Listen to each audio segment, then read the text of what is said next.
ಈ ವಿಷಯದ ಬಗ್ಗೆ ಮಾತನಾಡೋದಕ್ಕಿಂತ ಮುಂಚಿತವಾಗಿ ಒಂದಿಷ್ಟು ಈ ಇಬ್ಬರು ಮಹನೀಯರ ಬಗ್ಗೆ ಒಂದಿಷ್ಟು ಸಂಕ್ಷಿಪ್ತ ಪರಿಚಯವನ್ನು ನೋಡೋಣ. ರಶ್ಮಿ ಎಸ್ ಅವರು ಮೂಲತಃ ಬೀದರ್ನವರು. ಪತ್ರಿಕೋದ್ಯಮದಲ್ಲಿ ಸ್ನಾತಕೋತ್ತರ ಪದವಿಯನ್ನು ಪಡೆದಿರ್ತಕ್ಕಂಥವರು. ಸದ್ಯ ಅವರು ಪ್ರಜಾವಾಣಿ ಪತ್ರಿಕೆಯಲ್ಲಿ ಮುಖ್ಯ ಸಂಪಾದಕಿಯಾಗಿ ಕಾರ್ಯನಿರ್ವಹಿಸ್ತಿದ್ದಾರೆ. ಉತ್ತರ ಕರ್ನಾಟಕದ ಸಂಕಟ ಸಂಭ್ರಮವನ್ನು ಮತ್ತು ಈ ಭಾಗದ ಜೀವನ ಶೈಲಿಯನ್ನು ಮಿಸಳ್ ಹಪ್ಪ ಅನ್ನುವಂಥ ಡಿಜಿಟಲ್ ಒಂದು ಅಂಕಣದಲ್ಲಿ ಬಹಳ ಜನಪ್ರಿಯವಾಗಿತ್ತು ಇವ್ರದ್ದು. ಇವರು ಅಂಕುರ, ಮಾತು ಕಥೆಯಾದಾಗ, ಬಿಸಿಲಿನ ಅದೆಷ್ಟೋ ತುಣುಕುಗಳು, ಆಮೇಲೆ ಈ ಪಿಕ್ ಯಾರ ಕ್ಲಿಕ್ ಅನ್ನುವಂಥವು ಇವರ ಕೃತಿಗಳಾಗಿವೆ. ಇವರಿಗೆ ತಮ್ಮೆಲ್ಲರ ಪರವಾಗಿ ಮತ್ತೊಮ್ಮೆ ಹಾರ್ದಿಕವಾಗಿರ್ತಕ್ಕಂಥ ಸ್ವಾಗತವನ್ನು ಬಯಸ್ತೇನೆ. ಅದೇ ರೀತಿಯಾಗಿ ಇವತ್ತಿನ ದಿನ ನಮ್ಮೊಟ್ಟಿಗೆ ಇರುವಂಥ ದೇವು ಪತ್ತಾರ್ ಅವರು. ದೇವು ಪತ್ತಾರು, ರಶ್ಮಿ ಮತ್ತು ನಾನು 3 ಜನ ಪ್ರಜಾವಾಣಿ ಪತ್ರಿಕೆಯಲ್ಲೇ ಕೆಲಸ ಮಾಡಿದವರು. ಈಗ ದೇವು ಮತ್ತು ನಾನು ಆ ಪತ್ರಿಕೆಯಲ್ಲಿ ಇಲ್ಲ, ಆದರೆ ರಶ್ಮಿ ಮೇಡಮ್ ಅವರು ಕೆಲಸ ಮಾಡ್ತಾಯಿದ್ದಾರೆ. ಮೂಲತಃ ಯಾದಗಿರಿ ಜಿಲ್ಲೆಯ ಶಹಾಪುರದವರು. ಇಂಗ್ಲೀಷ್ ವಿಷಯದಲ್ಲಿ ಸ್ನಾತಕೋತ್ತರ ಪದವಿ ಪಡೆದವರು. ಪ್ರಜಾವಾಣಿ, ವಿಜಯ ಕರ್ನಾಟಕ ಪತ್ರಿಕೆಗಳಲ್ಲಿ ಕೆಲಸ ಮಾಡಿರ್ತಕ್ಕಂಥವರು. ಸದ್ಯ ಬುಕ್ ಬ್ರಹ್ಮದ ಸಂಪಾದಕರಾಗಿ ಕಾರ್ಯನಿರ್ವಹಿಸ್ತಾ ಇದ್ದಾರೆ. ಆಮೇಲೆ ಇವರ ಪ್ರಮುಖ ಕೃತಿಗಳು ಅಂದರೆ ಮೆಡೋಸ್ ಟೇಲರ್ ಅನ್ನುವಂಥದ್ದು ಮತ್ತು ಗುಲಾಮ್ ಮಂತಾಕ್ ಅನ್ನುವಂಥದ್ದು, ಈಶಾನ್ಯ ದಿಕ್ಕಿನಿಂದ, ಈಗಿರುವ ಲೋಕದಲ್ಲಿ ಅನ್ನುವಂಥ ಪ್ರಮುಖ ಕೃತಿಗಳಾಗಿವೆ. ಇವತ್ತು GN ಮೋಹನ್ ಸರ್ ಅವರು ಬಂದಿದ್ದರೆ ಅವರು ಸಹಿತ ಪ್ರಜಾವಾಣಿ ಪತ್ರಿಕೆಯಲ್ಲೇ ಕೆಲಸ ಮಾಡಿರ್ತಕ್ಕಂಥವ್ರು. ಈ ನಮ್ಮ ಪೋತೆ ಸರ್ ಬಹುಶಃ ಈ 4 ಜನರನ್ನ ನೋಡೇ ಈ ಗೋಷ್ಠಿಯಲ್ಲಿ ಹಾಕಿರಬೇಕು ಅಂತ ಅನ್ನಿಸ್ತದೆ. ನೇರವಾಗಿ ನಾವು ಇವತ್ತಿನ ದಿನ ಈ ವಿಷಯಕ್ಕೆ ಬರೋಣ. ನಾವೆಲ್ಲ ತಿಳಿದಿರುವಂತೆ ಇದು ಇಂಟರ್ನೆಟ್ ಯುಗ. ಅಂದರೆ ದುನಿಯಾ ಮುಟ್ಟೀಮೆ ಅಂತ ಏನು ಹೇಳ್ತೀವಲ್ಲ, ಅಂದರೆ ಇಡೀ ಜಗತ್ತು ನಮ್ಮ ಅಂಗೈಯಲ್ಲಿದೆ ಅಂತ ಏನು ಹೇಳ್ತೀವಲ್ಲ, ಹಾಗೆ ಇವತ್ತಿನ ಯುಗ. ಒಂದು ಕಡೆ ಒಂದು ಮಾತು ಹೇಳ್ತಾರೆ, ಏನಂದರೆ ದೇಶ ಸುತ್ತಬೇಕು ಇಲ್ಲ ಕೋಶ ಓದಬೇಕಂತ ಅವಾಗ ಹೇಳ್ತಿದ್ರು. ಬಹುಶಃ ಈಗೇನು ಬೇಕಾಗಿಲ್ಲ, ದೇಶ ಸುತ್ತಬೇಕು, ಕೈಯಾಗ ಒಂದು ಮೊಬೈಲ್ ಇದ್ರೆ ಸಾಕು, ಎಲ್ಲವೂ ನಾವು ಈ ಕ್ಷಣದಲ್ಲಿ ಏನೇನು ನಡೀತದೆ ಜಗತ್ತಿನಲ್ಲಿ ಎಲ್ಲವನ್ನು ನಾವು ನಮ್ಮ ಅಂಗೈಯಲ್ಲೇ ದಕ್ಕಿಸಿಕೊಳ್ಬೋದು. ಪುಸ್ತಕ, ಪತ್ರಿಕೆಗಳು, ಸಿನೆಮಾ, ರೇಡಿಯೋ, TV ಮುಂತಾದವುಗಳು ಈ ಹಿಂದೆ ಬಹುಶಃ ನಮ್ಮನ್ನು ಸಾಕಷ್ಟು ಪ್ರಭಾವ ಬೀರಿವೆ. ಭಾಳ 16 ವರ್ಷಗಳವರೆಗೆ ಪ್ರಭಾವ ಬೀರಿವೆ. ಆದರೆ ಈ ಸೋಷಿಯಲ್ ಮೀಡಿಯಾ ಅಥವಾ ಸಾಮಾಜಿಕ ಮಾಧ್ಯಮ ಅನ್ನುವಂಥದ್ದು ಅತ್ಯಂತ ಕಡಿಮೆ ಸಮಯದಲ್ಲಿ ಜನರನ್ನು ಬೆಸೆಯುವಂತಹ, ಬಳಕೆದಾರರಿಗೂ ಸಹಿತ ಸಮಾನ ಅವಕಾಶ ನೀಡುವಂಥ ಒಂದು ಸಾಮಾಜಿಕ ಮಾಧ್ಯಮವಾಗಿ ಇವತ್ತಿನ ದಿನ ಬೆಳೆದು ಬಂದಿದೆ.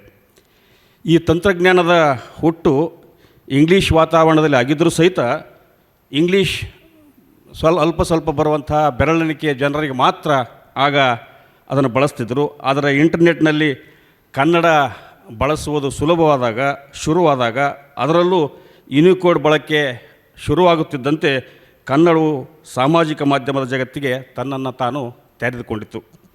ಕನ್ನಡ ತಂತ್ರಾಂಶ ಅಂದರೆ ಬರಹ, ನುಡಿ ಮತ್ತು ಪದ, ಗೂಗಲ್ ಇನ್ಪುಟ್ ಟೂಲ್ಸು ಇವೆಲ್ಲವೂ ಬೆಳೆದಂತೆ ಕನ್ನಡ ಅಕ್ಷರಗಳು ಮೊಬೈಲ್ನಲ್ಲಿ ಸುಲಭವಾಗಿ ಮೂಡಿದವು. ಕನ್ನಡದಲ್ಲಿ ಹೆಚ್ಚು ಜನರನ್ನು ತಲುಪಿದ ಮೊದಲ ಸಾಮಾಜಿಕ ಮಾಧ್ಯಮವೆಂದರೆ ಬ್ಲಾಗ್ಗಳು. ಈ ಮುಂಚೆ ಎಲ್ಲರೂ ತಮ್ಮಷ್ಟಕ್ಕೆ ತಾವು ಬ್ಲಾಗ್ಗಳನ್ನು ನಿರ್ಮಿಸಿಕೊಂಡು ಆ ಮೂಲಕ ತಮ್ಮ ವಿಚಾರಗಳನ್ನು ಜನರಿಗೆ ತಿಳಿಸ್ತಾ ಇದ್ದರು. 2005ರಲ್ಲಿ ಪ್ರಾರಂಭವಾಗಿರ್ತಕ್ಕಂಥ ಸಂಪದ ಅನ್ನುವಂಥ ಕನ್ನಡ ಜಾಲತಾಣ, ಅದೇ ಸಮಯದಲ್ಲಿ ನಿಂಗ್ ಅನ್ನುವಂಥ ಹುಟ್ಟುಕೊಂಡಿರತಕ್ಕಂಥ ಒಂದು ಸೇವೆಯಿಂದ ಸಾಮಾಜಿಕ ಮಾಧ್ಯಮದ ಮೂಲಕ ಜನರನ್ನು ತಲುಪಿದರು. ಇವತ್ತಿನ ದಿನ ಈ ಮೊಬೈಲ್ ಬಳಕೆದಾರರು ಅಥವಾ ಸೋಷಿಯಲ್ ಮೀಡಿಯಾವನ್ನು ಸಾಕಷ್ಟು ಜನ ಬಳಸ್ತಾ ಇದ್ದಾರೆ. 2024ನೇ ಸಾಲಿನಿಂದ ಪ್ರಾರಂಭವಾಗಿರ್ತಕ್ಕಂಥ ಅಂಕಿಅಂಶಗಳ ಪ್ರಕಾರ ಭಾರತದ ಜನಸಂಖ್ಯೆಯ 3ನೇ ಭಾಗದಷ್ಟು ಜನರು ಸಾಮಾಜಿಕ ಮಾಧ್ಯಮವನ್ನು ಇವತ್ತಿನ ದಿನ ಬಳಸ್ತಾ ಇದ್ದಾರೆ.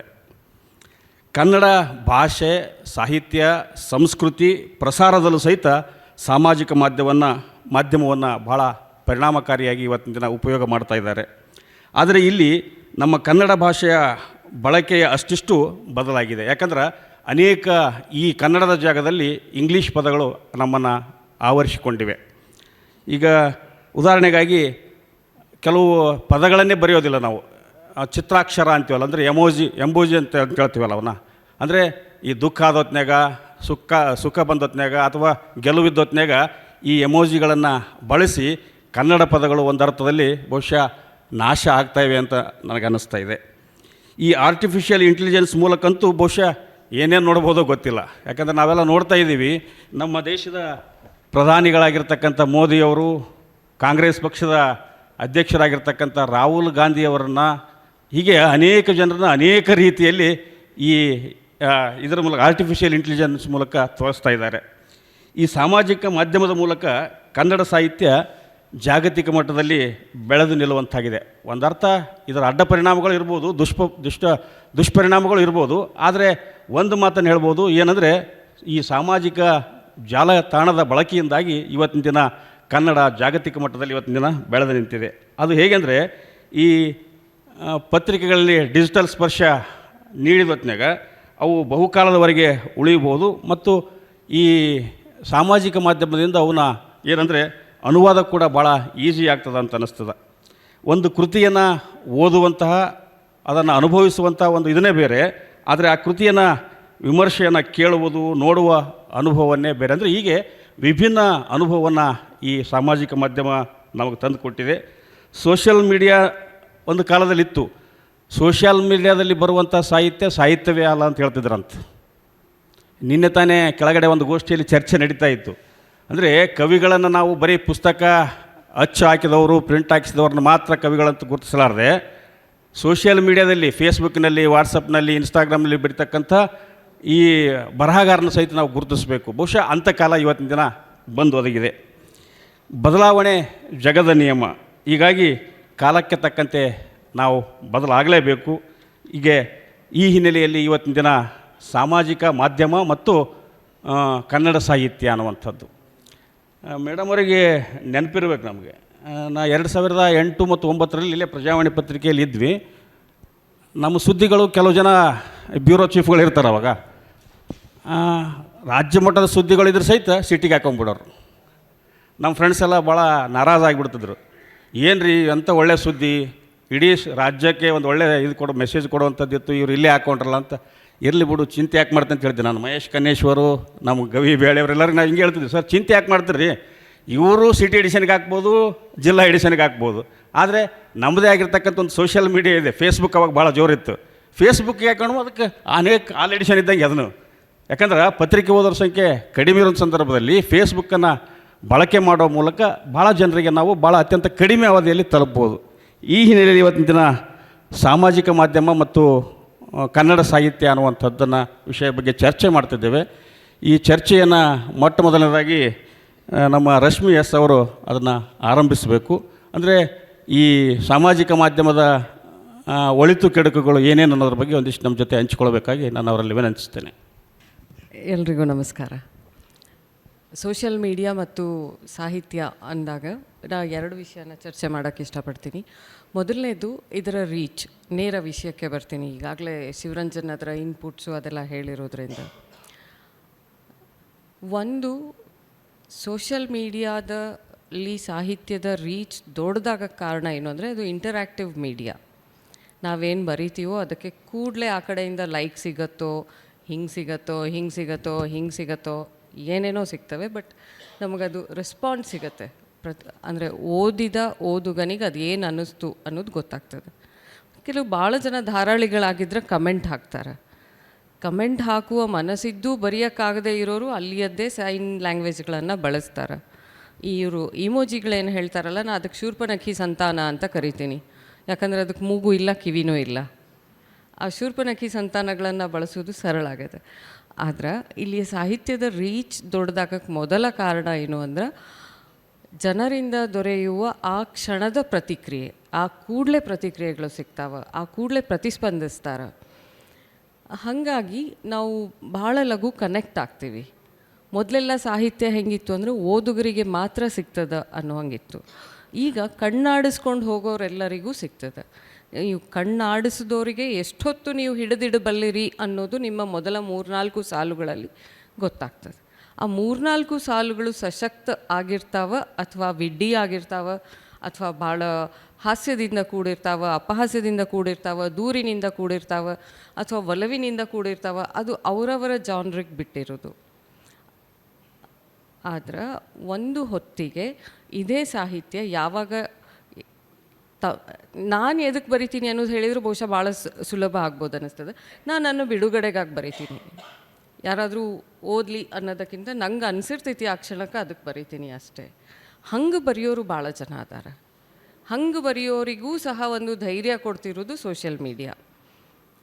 ಎಷ್ಟೋ ಜನ ಸೋಷಿಯಲ್ ಮೀಡಿಯಾದಲ್ಲಿ ಬರೆದು ಆಮೇಲೆ ಪುಸ್ತಕದ ಬಗ್ಗೆ ಮತ್ತೆ ಅವ್ರು ಬರೆದು ಆ ಪುಸ್ತಕಗಳನ್ನು ಮಾರ್ಕೆಟಿಂಗ್ ಮಾಡಿಕೊಂಡು ಕೆಲವು ಸಲ ಏನು ಅನ್ನಿಸ್ತದೆ ಅಂದ್ರೆ ಈ ಥರದ ಮಾರ್ಕೆಟಿಂಗ್ನಾಗ ಎಲ್ಲಿ ಸತ್ವ ಇರುವ ಪುಸ್ತಕ ಹಿಂದುಳಿದು ಜೊಳ್ಳಿರುವ ಪುಸ್ತಕಗಳೇ ಜಾಸ್ತಿ ಮಾರಾಟ ಆಗ್ತಾವೇನೋ ಅನ್ನುವಂಥ ಆತಂಕನೂ ಕಾಡ್ತದೆ. ಇದು ಪ್ರತಿಯೊಂದು ಕ್ಷೇತ್ರದೊಳಗೂ ಇರುವ ಆತಂಕಗಳೇ, ಸಹಜವಾದ ಆತಂಕಗಳೇ. ಎಲ್ಲಿ ಮಾರ್ಕೆಟಿಂಗ್ ತಂತ್ರ ಬಲ ಆಗ್ತದೋ ಅಲ್ಲಿ ಸತ್ವ ಹಿಂದುಳಿತದೇನೋ ಅಂತ. ಅದರ ಬರವಣಿಗೆ ಯಾವಾಗ ಹಿಂಗೆ ಇಸಮ್ಮಿಂದ ಅಜೆಂಡಾ ಆಗಿ ಬದಲಾಯಿತು ಆವಾಗ ಹೇಳಿಕೆಗಳು ಅವಹೇಳನಕಾರಿಯಾದವು, ಹಾಸ್ಯ ಅಪಹಾಸ್ಯ ಆಯಿತು. ಸಾಮಾಜಿಕ ಮಾಧ್ಯಮಗಳು ಸೋಷಿಯಲ್ ಮೀಡಿಯಾ ಏನು ಹೇಳ್ತೀವಿ, ಸಾಮಾಜಿಕ ಮಾಧ್ಯಮವನ್ನು ಒಂದು ಪ್ರಬಲ ಟೂಲ್ ಆಗಿ ಬಳಸ್ತಾ ಇರೋದು ಈಗ ಅಜೆಂಡಾ ಆಗಿ ಬದಲಾಗ್ಯದ. ಅಂದರೆ ನನಗೇನು ಅನ್ನಿಸ್ತದ ಅದು ಖರೆ ಅದ, ನೀ ಇದನ್ನು ನಂಬಬೇಕು, ನೀ ಒಪ್ಪಿದ್ರೆ ಸರಿ, ಒಪ್ಪದೇ ಇದ್ದರೆ ನಾನು ಇನ್ಮೇಲೆ ದಾಳಿ ಮಾಡ್ತೀನಿ ಅನ್ನೋ ಹಂಗೂ ಅದು ಪ್ರಬಲವಾದ ದಾಳಿ ಆಗಿರೋದಕ್ಕೆ ಯಾಕೆ ಕಾರಣ ಅಂತಂದ್ರೆ ನೇರವಾಗಿ ನಾವು ಕನೆಕ್ಟ್ ಆಗ್ತೀವಿ.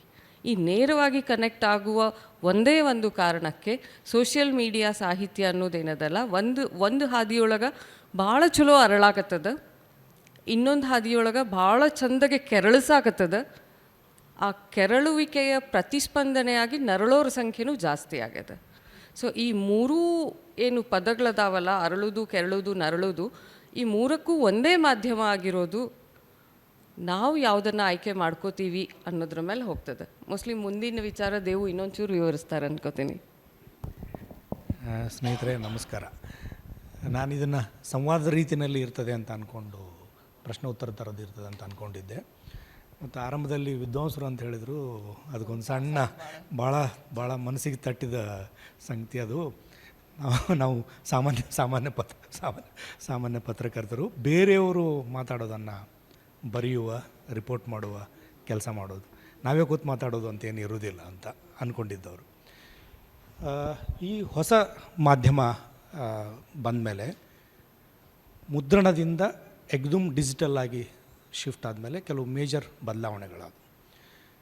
ಅಂದರೆ ಮೊದಲು ಬರೆಯುವ ಓದುಗ ಒಬ್ಬ ಅದೃಶ್ಯ ಓದುಗ ಅಂತ ಇರ್ತಿದೆ. ಈಗಲೂ ಕೂಡ ಅದೃಶ್ಯನೇ ಇರ್ತಾನೆ, ಕಣ್ಣಿಗೆ ಕಾಣಿಸಲ್ಲ, ಆದರೆ ರಿಯಾಕ್ಟ್ ಮಾಡ್ತಾನೆ. ಈಗ ಮತ್ತು ಮುಖ ಇಲ್ಲದೆ ಇರೋರ ಸಂಖ್ಯೆ ಜಾಸ್ತಿ ಆಗ್ತದೆ. ಹೆಸರು ಮುಖಪುಟ ಆದರೂ ಕೂಡ, ಮುಖ ಪುಸ್ತಕ ಅಂತ ಆದರೂ ಕೂಡ ಮುಖರಹಿತರೇ ಇರಬಹುದಾದ ಜಾಗ ಅದು. ಸೊ ಇಲ್ಲಿ ಏನಾಗ್ತದೆ ಅಂದರೆ ಈ ಒಟ್ಟು ಸಬ್ಜೆಕ್ಟನ್ನು ಹೀಗೆ ನೋಡೋದಾದರೆ, ಒಂದು ಸಾಮಾಜಿಕ ಮಾಧ್ಯಮಗಳು ಮತ್ತು ಸಾಹಿತ್ಯ ಅಂತ ಹೇಳುವಾಗ ನಾವು ಅವೆರಡರ ನಡುವಿನ ಸಂಬಂಧದ ಬಗ್ಗೆ ಮಾತಾಡಬೇಕು ಅಥವಾ ಸ್ವರೂಪದ ಬಗ್ಗೆ ಮಾತಾಡಬೇಕು, ಅದರ ರೀಚ್ ಬಗ್ಗೆ ಮಾತಾಡಬೇಕು ಅಂತ ಅನ್ನೋ ಪ್ರಶ್ನೆಗಳು ಕೂಡ ಬರ್ತವೆ. ಸಾಹಿತ್ಯದಿಂದ ಸಾಮಾಜಿಕ ಮಾಧ್ಯಮಕ್ಕೆ ಏನು ಲಾಭ ಆಯಿತು ಅಂತಲೂ ನೋಡ್ಬೋದು ನಾವು. ಲಾಭ ನಷ್ಟದ ಪ್ರಶ್ನೆ ಮಾತ್ರ ಅಲ್ಲ, ಸಾಹಿತ್ಯವನ್ನು ಸಾಗಿಸಲಿಕ್ಕೆ, ತಲುಪಿಸಲಿಕ್ಕೆ ಮಾಧ್ಯಮವಾಗಿ ಏನು ಮಾಧ್ಯಮ ಮುಂಚೆ ಅಕ್ಷರ ರೂಪದಲ್ಲಿ, ಪುಸ್ತಕ ರೂಪದಲ್ಲಿ, ಕಾಗದ ರೂಪದಲ್ಲಿ ಇದ್ದದ್ದು, ಅದು ಈಗ ಡಿಜಿಟಲ್ ಆದ ರೂಪದಲ್ಲಿ ನೋಡ್ಲಿಕ್ಕೆ ಸಿಗ್ತದೆ. ಅಂದರೆ ಮಾಧ್ಯಮವಾಗಿ ಒಂದು ಬದಲಾಯಿತು ಅದು. ಆದರೆ ಪ್ರಿಂಟ್ನಿಂದ ಆದ ಶಿಫ್ಟ್ ಅಷ್ಟು ಮಾತ್ರ ಅಲ್ಲ. ನಾನಾಗಲೇ ಪ್ರಸ್ತಾಪ ಮಾಡಿದ ಹಾಗೆ ಅಲ್ಲಿ ಅದೃಶ್ಯ ಓದುಗರು ಇರ್ತಿದ್ರು. ನಾನು ಬರೆದದ್ದನ್ನು ಯಾರು ಓದ್ತಾರೆ ಅಂತ ಒಂದು ನಮಗೆ ಅಂದಾಜು ಇರ್ತಿರಲಿಲ್ಲ, ಗೊತ್ತಿರ್ತಿರಲಿಲ್ಲ. ಇಲ್ಲಿ ಕೂಡ ಗೊತ್ತಿರುವುದಿಲ್ಲ. ಆದರೆ ಇಲ್ಲಿ ಇದು ಏನು ಕ್ರಿಯೇಟ್ ಮಾಡ್ತದೆ ಅಂದರೆ, ಅಲ್ಲಿ ಒಂದು ವರ್ಣರಂಜಿತ ಓದುಗರನ್ನು ಕಲ್ಪಿಸ್ಕೊಂಡು ಬರೀಲಿಕ್ಕೆ ಸಾಧ್ಯ ಆದರೆ ಇಲ್ಲಿ ಬೈನರಿಯಲ್ಲಿ ಓದುಗರನ್ನು ಕಲ್ಪಿಸ್ಕೊಂಡು ಬರೀಬೇಕಾಗ್ತದೆ. ಈ ಬೈನರಿನಲ್ಲಿ ಇಲ್ಲಿ ಎರಡೇ ಇರೋದು, ಲೈಕ್ ಮಾಡ್ತಾರೆ ಇಲ್ಲ ಲೈಕ್ ಮಾಡಲ್ಲ ಅಷ್ಟೇ. ಡಿಸ್ಲೈಕ್ ಅಂತ ಇಲ್ಲೇ ಇಲ್ಲ ಅದರೊಳಗೆ. ಆ್ಯಕ್ಚುಲಿ ಲೈಕ್ ಬಂದ ಮಾತ್ರಕ್ಕೆ ಅದು ಒಳ್ಳೆ ಕೃತಿ ಆಗ್ತದಾ ಅಂತ ಅನ್ನೋದ್ರ ಬಗ್ಗೆ ಕಷ್ಟ. ಅದನ್ನ ಹಂಗೆ ಹೇಳೋದು, ಬಹಳ ಜನ ನೋಡಿದ್ದು ಬಹಳ ಜನ ಸರಿ ಅಂದದ್ದು ಸರಿನಾ ಅಥವಾ ಗುಣಮಟ್ಟಕ್ಕೇನು ಅಂತ. ಸೊ ಇದು ಒಂದು ನನಗೆ ಅನ್ನಿಸ್ತದೆ, ಸಾಹಿತ್ಯವನ್ನು ತಲುಪಿಸಲಿಕ್ಕೆ ಒಂದು ಮಾಧ್ಯಮವಾಗಿ ಇದೊಂದು ವರದಾನ ಅಂತ ಅನ್ನಿಸ್ತದೆ. ಹಾಗೆಯೇ ಇದೊಂದು ಸಾಹಿತ್ಯ ಸೃಷ್ಟಿಗೆ ಸಂಬಂಧಪಟ್ಟಂಗೆ ಇದ್ದ ಒಂದು ಧ್ಯಾನಸ್ಥ ಸ್ಥಿತಿ ಆಗಿರಬಹುದು, ಮತ್ತೆ ಮತ್ತೆ ಬರೆದು ಅಳಿಸಿ ರಿಪೀಟ್ ಮಾಡಿ ಚೇಂಜ್ ಮಾಡಿ ಸರಿ ಮಾಡಿ ಅದನ್ನು ಅಂದರೆ ಒಂದು ಮುಂಚಿನ ಮಾಧ್ಯಮಗಳಲ್ಲಿ ಒಬ್ಬ ಸಂಪಾದಕ ಅಂತ ಇರ್ತಿದ್ದ, ಒಬ್ಬ ಎಡಿಟರ್ ಅಂತ ಇರ್ತಿದ್ದ. ಆ ಎಡಿಟರ್ ಆದರೂ ಒಬ್ಬ ಓದುಗನಾಗಿರ್ತಿದ್ದ. ಅವನು ಎಡಿಟರೇ ಫಸ್ಟ್ ಅಥವಾ ಸೆಕೆಂಡ್ ರೀಡರ್ ಆಗಿರ್ತಿದ್ದ. ಅವನ ಓದಿನ ಆಧಾರದ ಮೇಲೆ ಅವನು ಬೇಡ ಅಂತಂದರೆ ಅದು ಜನಕ್ಕೆ ಹೋಗ್ತಿರಲಿಲ್ಲ. ಸೊ ಅವನ ನಿಯಂತ್ರಣದಿಂದ ಇದು ಬಿಡುಗಡೆಯಾಯಿತು. ಸಂಪಾದಕನ ನಿಯಂತ್ರಣದಿಂದ ಲೇಖಕ ಮತ್ತು ಓದುಗನ ಮಧ್ಯೆ ಇದ್ದ ಸಂಪಾದಕನ ಮಧ್ಯಸ್ಥಿಕೆ ಇಲ್ಲವಾಗಿಸಿತು. ಆ ಇಲ್ಲವಾಗಿಸೋದ್ರ ಜೊತೆಗೇ ಅಲ್ಲಿ ಆಗುತ್ತಿದ್ದ ಏನು ಫಿಲ್ಟರ್ ಆಗ್ತಿತ್ತಲ್ಲ, ಆ ಫಿಲ್ಟರ್ನು ಕೂಡ ಇಲ್ದಂಗೆ ಮಾಡಿಬಿಡ್ತು. ಸೊ ಈಗ ನಾನು ಬರೆದ ಒಂದು ಬರಹ, ರಶ್ಮಿ ಹೇಳ್ದಂಗೆ ಎಲ್ಲ ಕಾಲಕ್ಕೂ ಎಲ್ಲ ಲೇಖಕರು ಹಾಗೆ ಹೇಳ್ತಾರೆ, ನನ್ನ ಬಿಡುಗಡೆಗಾಗಿ ನಾನು ಬರೀತೀನಿ ಅಂತ. ನನ್ನ ಬಿಡುಗಡೆಗಾಗಿ ನಾನು ಬರೀತೀನಿ ಅಂತ ಹೇಳುವಾಗ ಅಲ್ಲಿ ಒಬ್ಬ ಓದುಗ ಅಂತ ಇದ್ದೇ ಇರ್ತಾನಲ್ವ. ಅವನು ಇಲ್ಲದೇ ಇದ್ರೆ ಬರೆದು ಡೈರಿನಲ್ಲೇ ಇಟ್ಕೋಬೋದಿತ್ತಲ್ವ. ನಾವು ಇನ್ನೊಬ್ಬರು ಓದಲಿ ಅಂತ ಆಸೆ ಇದ್ದೇ ಅದನ್ನು ಅಕ್ಷರ ರೂಪದಲ್ಲಿ ದಾಖಲಿಸ್ತೀವಿ. ಅದು ಕಾಗದ ಮೇಲೆಲ್ಲ ಬರೀರಿ, ಮೊಬೈಲ್ನಾಗಾರ ಬರ್ರಿ, ಟ್ಯಾಬಲ್ಲ ಬರ್ರಿ, ಏನಾರ ಬರಲಿ. ಆದರೆ ಈಗ ಬರೆಯೋನು ಮೆಚ್ಚಿಕೊಳ್ಳುವುದು ಅಷ್ಟೇ ಸಾಕಾ ಅಂತ ಪ್ರಶ್ನೆ ಇರೋದು. ಈಗ ಏನಾಗಿದೆ, ಬರೀ ಮೆಚ್ಚುಗೆ ಮಾತ್ರ ಇಷ್ಟಪಡುವ, ವಿಮರ್ಶೆ ಬೇಡದ ಸ್ಥಿತಿಯಲ್ಲಿ ನಾವು ಇದ್ದೀವಿ.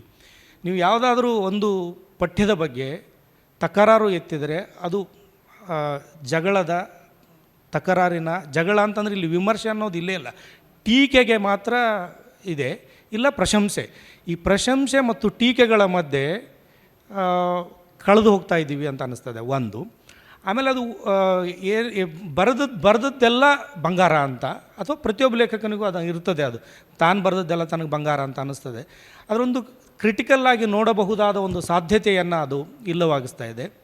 ಬಟ್ ಈಗ ಯಾರೋ ನಿಯಂತ್ರಿಸ್ತಿದ್ರಲ್ಲ, ಆ ನಿಯಂತ್ರಣದ ಸ್ವರೂಪ ಬದಲಾಗಿದೆ, ನಿಯಂತ್ರಣ ಬದಲಾಗಿಲ್ಲ. ಈಗ ಒಬ್ಬ ಸಂಪಾದಕ ಅದನ್ನು ನಿಯಂತ್ರಿಸ್ತಾ ಇದ್ದ, ಅದನ್ನು ಎಡಿಟ್ ಮಾಡಿ ಅದನ್ನು ಇದು ಗುಣಮಟ್ಟದ ಕಾವ್ಯ ಕವಿತೆ, ಇದೊಂದು ಗುಣಮಟ್ಟದ ಕತೆ ಅಥವಾ ಗುಣಮಟ್ಟದ ಒಂದು ಪಠ್ಯ ಅಂತ ಓದುಗನಿಗೆ ಟ್ರಾನ್ಸ್ಫರ್ ಮಾಡಲಿಕ್ಕೆ ಒಬ್ಬ ಮಧ್ಯವರ್ತಿ ಇರ್ತಿದ್ನಲ್ಲ. ಇಲ್ಲಿ ಈಗ ದೊಡ್ಡ ಕಾರ್ಪೊರೇಟ್ ಥರದ ಕಂಪನಿಗಳ ಮಾಲೀಕರು ಯಾರಿಗೆ ಎಷ್ಟು ತಲುಪಿಸ್ಬೇಕಂತ ಅನ್ನೋದನ್ನು ನಿರ್ಧಾರ ಮಾಡ್ತವೆ. ನಾವು ಅನ್ಕೋತೀವಿ, ನಾನು ಬರೆದದ್ದನ್ನೆಲ್ಲ ಇಂತಿಂಥವ್ರು ಓದ್ತಾರೆ, ಈ ವರ್ಗದವ್ರು ಓದ್ತಾರೆ, ಈ ಊರವ್ರು ಓದ್ತಾರೆ, ಇಂತಿಂಥವ್ರು ಓದ್ತಾರೆ ಅಂತ ನಾವು ಅನ್ಕೊತೀವಿ. ಆದರೆ ಅದನ್ನು ತಲುಪಿಸುವಲ್ಲಿನೇ ಸಾಮಾಜಿಕ ಮಾಧ್ಯಮಗಳ ದೊಡ್ಡ ಈ ತಂತ್ರಜ್ಞಾನದ ಹಿಂದೆ ಇರುವ ಕಾರ್ಪೊರೇಟ್ ಶಕ್ತಿಗಳಿದಾವಲ್ಲ, ಅವುಗಳು ಕೂಡ ನಮ್ಮನ್ನು ನಿಯಂತ್ರಿಸ್ತಾ ಇರ್ತವೆ. ಏನನ್ನು ತಲುಪಿಸಬೇಕು, ಏನನ್ನು ತಲುಪಿಸಬಾರ್ದು ಅನ್ನೋದನ್ನು ಕೂಡ ಅವುಗಳು ನಿರ್ಧಾರ ಮಾಡ್ತವೆ. ನಮಗೆ ಸ್ವಾತಂತ್ರ್ಯ ಸಿಕ್ಕಿದೆ ಅಂತ ಅನ್ನೋ ಒಂದು ಭ್ರಮೆಯಲ್ಲಿರ್ತೇವೆ. ಈ ಭ್ರಮೆ ಮತ್ತು ಸ್ವಾತಂತ್ರ್ಯದ ನಡುವಿನ ಹುಡುಕಾಟದಲ್ಲಿ ಸಾಮಾಜಿಕ ಮಾಧ್ಯಮಗಳ ಗಿಂತ ನಾವು ಬಳಸುವವರ ಜವಾಬ್ದಾರಿ, ಓದುವವರ ಮತ್ತು ಬರೆಯುವವರ ಇಬ್ಬರು ಜವಾಬ್ದಾರಿ ಜಾಸ್ತಿ ಆಗಿದೆ ಅಂತ ನನಗೆ ಅನ್ನಿಸ್ತದೆ.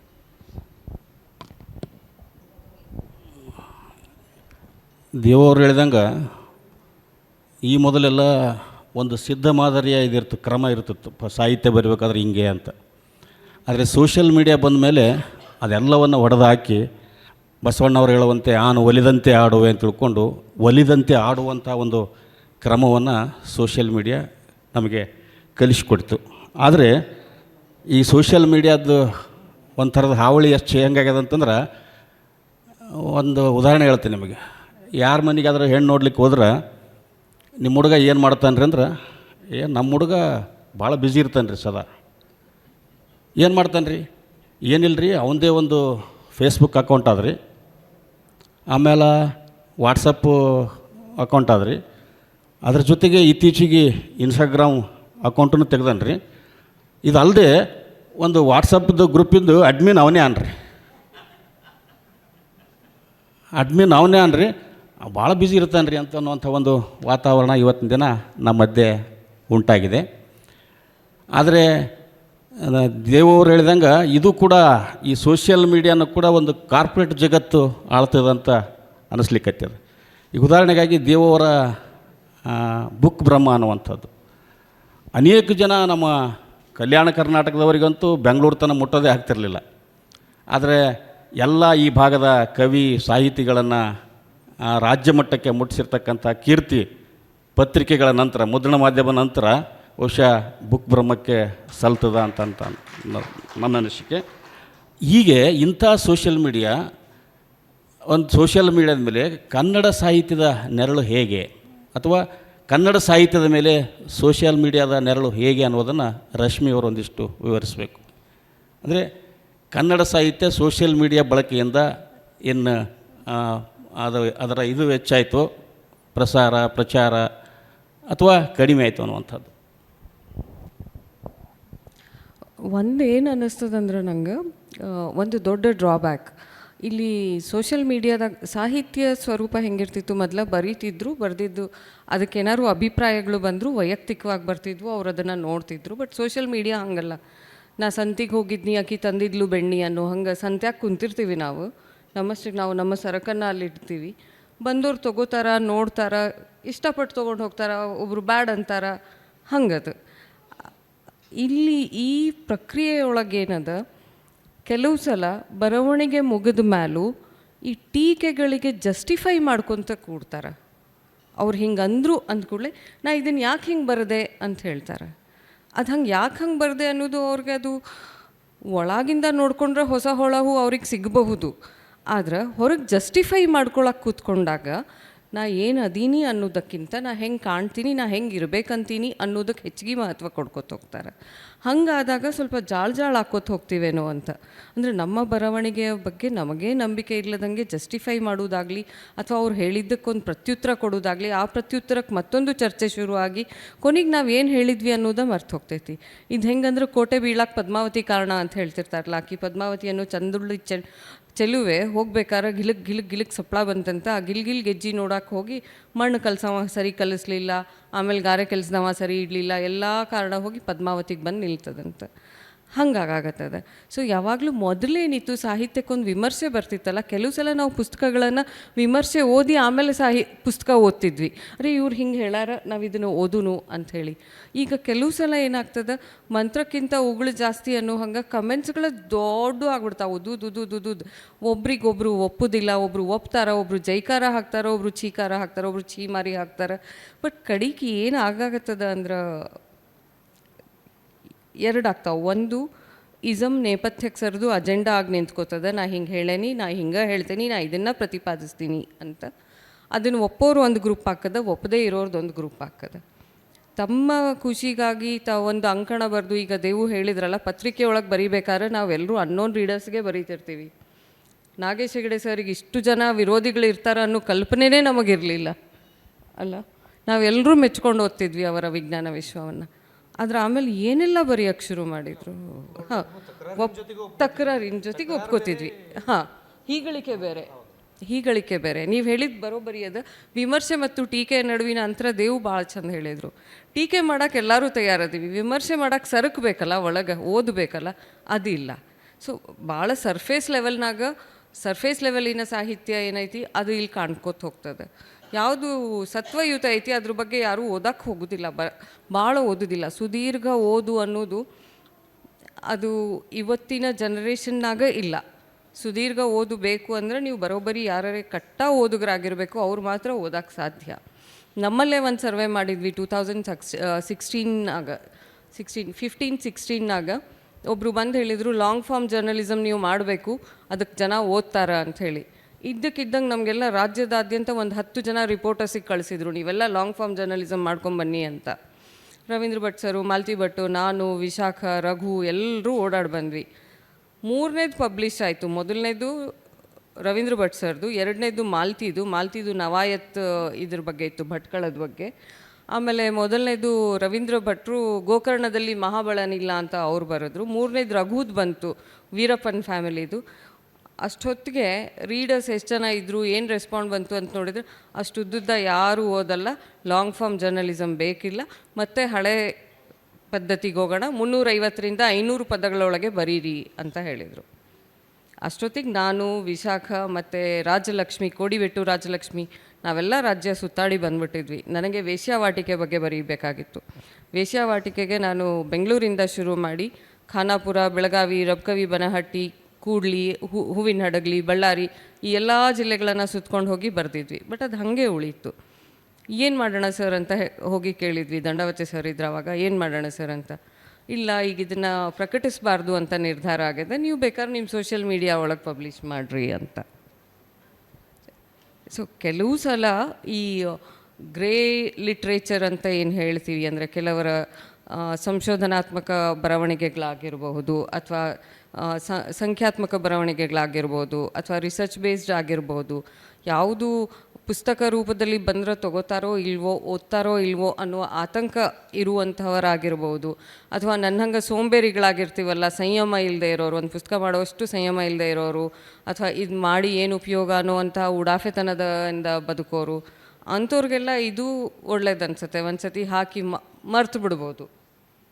ಸೊ ಹಾಗೆ ಮರೆಯುವಂಥವರಿಗೆ ಮತ್ತು ಟೀಕೆಗೊಳಗಾಗುವವರಿಗೆ ವಿಮರ್ಶೆ ಬೇಡ, ಟೀಕೆನೇ ಇರಲಿ, ಮೆಚ್ಚುಗೆನೇ ಇರಲಿ, ಎರಡನ್ನೂ ನೋಡ್ದೇನು ಅಥವಾ ನೋಡಿಯೂ ಅಥವಾ ಎಲ್ರಿಗೂ ಜಸ್ಟಿಫೈ ಮಾಡ್ಕೊಂಡು ಎಲ್ರಿಗೂ ಮೆಚ್ಚೋಕ್ಕೆ ಸಾಧ್ಯ ಅನ್ನುವಂಥ ಭ್ರಮೇಲಿರೋರಿಗೂ ಸಹ ಈ ವೇದಿಕೆಗಳು ಸಹಾಯ ಆಗ್ತಿವೆ. ರಶ್ಮಿಯವ್ರು ಹೇಳಿದಂಗೆ ಇದು ಭಾಳ ಚುಟುಕಾಗಿರುವಂಥ ಕಾಲ, ಚುರುಕಾಗಿರುವಂಥ ಕಾಲ. ಈಗ ಉದಾಹರಣೆಗಾಗಿ ನಮ್ಮ ಕನ್ನಡ ಸಾಹಿತ್ಯದಲ್ಲಿ ಮೊದಲ ಪಂಪ, ರನ್ನ, ಪೊನ್ನ ಮಹಾಕಾವ್ಯಗಳನ್ನು ಬರೀತಿದ್ದರು. ಆಮೇಲೆ ಕುವೆಂಪು ಅವರು ಸಹಿತ ಬರೆದರು. ಇದು ಯಾವ ಕಾಲ ಅಂತಂದ್ರೆ ಆ ನಂತರ ಕಾವ್ಯಗಳು ಬಂದವು, ಆನಂತರ ಹನಿಗವಿತೆ, ಮಿನಿಗವಿತೆಗಳು ಬಂದವು, ಅದಾದಮೇಲೆ ಗಜಲ್ಗಳು ಬಂದವು, ಅದಾದಮೇಲೆ ತಾಂಕ ಬಂತು, ಅದಾದಮೇಲೆ ಹೈಕುಗಳು ಬಂದವು. ಅದು ಬೇಡ, ಕ್ರಿಕೆಟ್ದೇ ಒಂದು ಉದಾಹರಣೆ ತೊಗೊಳ್ಳೋಣ. ನಾವೆಲ್ಲ ಸಣ್ಣದಿದ್ದಾಗ ದೇವು ನಾನು ಎಲ್ಲ ಬೇರೆ ಮನೆಗೆ ಹೋಗಿ ಟೆಸ್ಟ್ ಮ್ಯಾಚ್ ನೋಡ್ತಿದ್ವಿ. ಫಸ್ಟ್ ನಮ್ಮಲ್ಲಿ ಟಿ ವಿ ಇರಲಿಲ್ಲ, 5 ದಿನ ನೋಡ್ತಿದ್ವಿ ನಾನು. ಅಂದರೆ ಇಂಡಿಯಾ ಬ್ಯಾಟಿಂಗ್ ಇದ್ದ ಹೊತ್ನ್ಯಾಗ, ಸುನಿಲ್ ಗವಾಸ್ಕರ್ ಆಡೋ ಹೊತ್ನ್ಯಾಗ. ಆದರೆ ಅದಾದಮೇಲೆ 1 ಡೇ ಕ್ರಿಕೆಟ್ ಬಂತು. ಈಗೇನಾಗ್ಯದ 2020 ಆಗಿದೆ. ಅಂದರೆ ಇಂಥ ಕಾಲದಲ್ಲಿ ಸಾಮಾಜಿಕ ಮಾಧ್ಯಮ ಕನ್ನಡ ಸಾಹಿತ್ಯವನ್ನು ಮುನ್ನೆಲೆಗೆ ತರ್ತಾ ಇದೆ ಅನ್ನುವಂಥ ಮಾತುಗಳನ್ನು ಆಡಿರುವಂಥ ರಶ್ಮಿಯವರಿಗೆ ಧನ್ಯವಾದಗಳು. ಈಗ ದೇವು ಅವರಿಗೆ ಮತ್ತೊಂದು ಪ್ರಶ್ನೆ. ಈ ಸೋಷಿಯಲ್ ಮೀಡಿಯಾ ಬಳಕೆಯಿಂದ ಸೃಜನಶೀಲತೆಗೆ ಒಂದಿಷ್ಟು ಪೆಟ್ಟು ಬಿದ್ದಿದೆ ಅಂತ ಹೇಳಾಗ್ತಾಯಿದೆ. ಅದ್ರ ಬಗ್ಗೆ ನಿಮ್ಮ ಅಭಿಪ್ರಾಯ? ಇಲ್ಲ, ನಾನು ಅದನ್ನು ಒಪ್ಪುವುದಿಲ್ಲ. ಸೃಜನಶೀಲತೆಯ ಸ್ವರೂಪ ಬದಲಾಗ್ತದೆ ಅಂತ. ಮೊದಲು ಈಗಿದು ಬರವಣಿಗೆ ಅನ್ನೋದು ಈಗ ಒಂದು ಕಂಟೆಂಟ್. ಅದೀಗ ಬರವಣಿಗೆ ಅನ್ನೋದೊಂದು ಸಾಹಿತ್ಯ ಅಂತ ನೋಡುವ ಕ್ರಮ ಇರುವ ಹಾಗೆ ಅದೊಂದು ಕಂಟೆಂಟ್ ಕೂಡ. ಈಗ ಕಂಟೆಂಟ್ ಕ್ರಿಯೇಷನ್ ಅನ್ನೋದು ಯಾರು ಕನ್ಸ್ಯೂಮ್ ಮಾಡ್ತಾರೆ ಅವನಿಗೆ, ಯಾರು ಬಳಕೆ ಮಾಡ್ತಾನೆ ಅವನಿಗಾಗಿ ಕಂಟೆಂಟನ್ನು ಜನ್ರೇಟ್ ಮಾಡ್ತಾರೆ. ಈ ಕಂಟೆಂಟ್ ಜನ್ರೇಷನ್ನಲ್ಲಿನೇ ಮೇಜರ್ ಶಿಫ್ಟ್ ಆದದ್ದು. ಇದು ಒಂದು ಅಕ್ಷರ ಕೇಂದ್ರಿತ ಇದ್ದ ಲೋಕ. ಮೊದಲು ಬರವಣಿಗೆನಲ್ಲಿ ಕಾಗದದಲ್ಲಿ ಬರಿತಿದ್ವಿ, ಪ್ರಿಂಟ್ ಆಗ್ತಿತ್ತು, ಓದುಗನ ಮುಂದೆ ಇರ್ತಿತ್ತು. ಈಗ ಅಕ್ಷರ ಅನ್ನೋದು ಬೇರೆ ಮಲ್ಟಿಮೀಡಿಯಾಗಳಿಗೆ ಒಂದು ಪೂರಕವಾದ ಇದು. ಇವತ್ತು ಓದುಗ ಮಾತ್ರ ಅಲ್ಲ, ಇವತ್ತಿನ ಕೇಳುಗ, ಅವನು ನೋಡುಗ ಕೂಡ, ಕೇಳುಗ ಕೂಡ ಅವನು. ಇವತ್ತು ಮಾಹಿತಿಯನ್ನು ಯಾರು ಬಳಕೆ ಮಾಡ್ತಾರೆ, ಮಾಹಿತಿಯನ್ನು ಯಾರು ಉಪಯೋಗಿಸ್ತಾರೆ, ಅವರು ಅಕ್ಷರದ ಮೂಲಕ ಮಾತ್ರ ಗ್ರಹಿಸಬೇಕಾದ ಕಾಲ ಒಂದಿತ್ತು. ಈಗ ಇಲ್ಲ. ಈಗ ಸದ್ದಿನ ಮೂಲಕ, ಶಬ್ದದ ಮೂಲಕ, ಸದ್ದಿನ ಮೂಲಕ, ಸೌಂಡ್ನ ಮೂಲಕ ಮತ್ತು ದೃಶ್ಯದ ಮೂಲಕ, ಅಂದರೆ ಮಲ್ಟಿಮೀಡಿಯಾ ಬಳಸಿ ಕಟ್ಟುವ ಒಂದು ಹೊಸ ಕಂಟೆಂಟನ್ನು ಜನ್ರೇಟ್ ಮಾಡ್ತಾ ಇದೆ. ಅಲ್ಲಿಗೆ ನೀವು ಸೃಜನಶೀಲತೆಯ ಸ್ವರೂಪ ಕೂಡ ಮೊದಲು ಬರೀ ಒಂದು ಕವಿತೆ ಬರೆದ್ರೆ, ಒಂದು ಹನಿಗವಿತೆ ಬರೆದ್ರೆ ಸಾಕಾಗ್ತಿತ್ತು.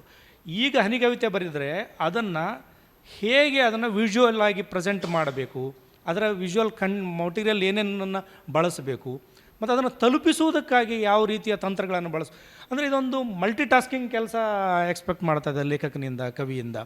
ಸೊ ಬರವಣಿಗೆಯ ಸ್ವರೂಪದಲ್ಲಿ ಬದಲಾಗಿದೆ. ಬರೀ ಬರವಣಿಗೆ ಮಾತ್ರ ಸಾಕಾಗಿತ್ತು, ಅದಾಗೋದಿಲ್ಲ. ಈಗ ನಿಮಗೆ ಟೆಕ್ನಾಲಜಿ ಬೇಕು. ಟೆಕ್ನಾಲಜಿ ಅಂದರೆ ಮೊಬೈಲ್ನಲ್ಲಿನೇ ಬಹುತೇಕ ಸಂಗತಿಗಳು, ಮತ್ತು ಬಳಕೆದಾರರು ಕೂಡ ಮೊಬೈಲ್ನಲ್ಲೇ ಬಳಸ್ತಾರೆ, ಉಪಯೋಗಿಸ್ತಾರೆ. ಸೊ ಹೀಗೆ ಸೃಜನಶೀಲತೆಯ ಸ್ವರೂಪ ಕೂಡ ಈಗ ನೋಡಿ, ಒಬ್ಬ ಕವಿತೆ ಬರೆದು ಫೇಮಸ್ ಆಗುತ್ತಿದ್ದ ಕಾಲ ಒಂದಿತ್ತು. ರೀಲ್ಸ್ ಮಾಡಿ ಫೇಮಸ್ ಆಗುವ ಕಾಲ ಕೂಡ ಇದೆ ಅಲ್ವಾ? ನಾನು ಗಮನಿಸಿದಂಗೆ ನನ್ನ ಸುತ್ತಲಿನ ಲೋಕದಲ್ಲಿ ನೋಡ್ತಾ ಇರೋ ಹಾಗೆ, ಮೊದಲು ಅಂದರೆ ನಮ್ಮ ನೋಡುವ, ಕೇಳುವ, ನಾನು ಜನನೆಲ್ಲ ಕುತೂಹಲದಿಂದ, ಆಸಕ್ತಿಯಿಂದ ಗಮನಿಸುವಾಗ 10 ಜನರನ್ನು ನೀವು ನೋಡಿದರೆ 9 ಜನರ ಕೈಯಲ್ಲಿ ಮೊಬೈಲ್ ಇರ್ತದೆ ಮತ್ತು ಅವ್ರು ನೋಡ್ದಿರ್ತಾರೆ. ಅವ್ರು ಸುಮ್ಮನೆ ಇಟ್ಕೊಂಡು ಇರೋದಲ್ಲ ನಾನು ಹೇಳೋದು. 10 ಜನರ ಹತ್ರ ಇರ್ತದೆ, ಒಬ್ಬನ ಹತ್ರ ಯಾರೋ ಇರಲ್ಲ ಅಂತ ಬಿಟ್ಟರು 9 ಜನರ ಹತ್ರ ಇರ್ತದೆ. 8 ಜನ ಅದನ್ನು ನೋಡ್ತಿರ್ತಾರೆ. 8 ಜನರಲ್ಲಿ 6ರಿಂದ 7 ಜನ ಶಾರ್ಟ್ ವಿಡಿಯೋಸನ್ನು ನೋಡ್ತಾ ಇರ್ತಾರೆ. ಸರ್, ಅವರನ್ನು ಕನ್ಸ್ಯೂಮರ್ ಆಗಿ ಕನ್ವರ್ಟ್ ಮಾಡಿದೆ ಮಾರ್ಕೆಟ್ ಅಂತ ನಾನು ಹೇಳ್ತಾ ಇರೋದು. ಸಾಹಿತ್ಯ ಅನ್ನೋದು ಸರಕಾಗಿಸಿದ, ಅದಕ್ಕೆ ಬೇರೆ ಬೇರೆ ಟೂಲ್ಗಳನ್ನು ಬಳಸ್ಕೊಳ್ತಾ ಇದೆ ಮತ್ತು ನೋಡೋವನನ್ನು ಎಂಗೇಜ್ ಆಗಿಡುವುದೇ ಅದರ ಉದ್ದೇಶವಾಗಿದೆ. ನೋಡೋವನಿಗೆ ವಿಚಾರ ಮಾಡಲಿಕ್ಕೆ ಬೇಕಾಗಿಲ್ಲ.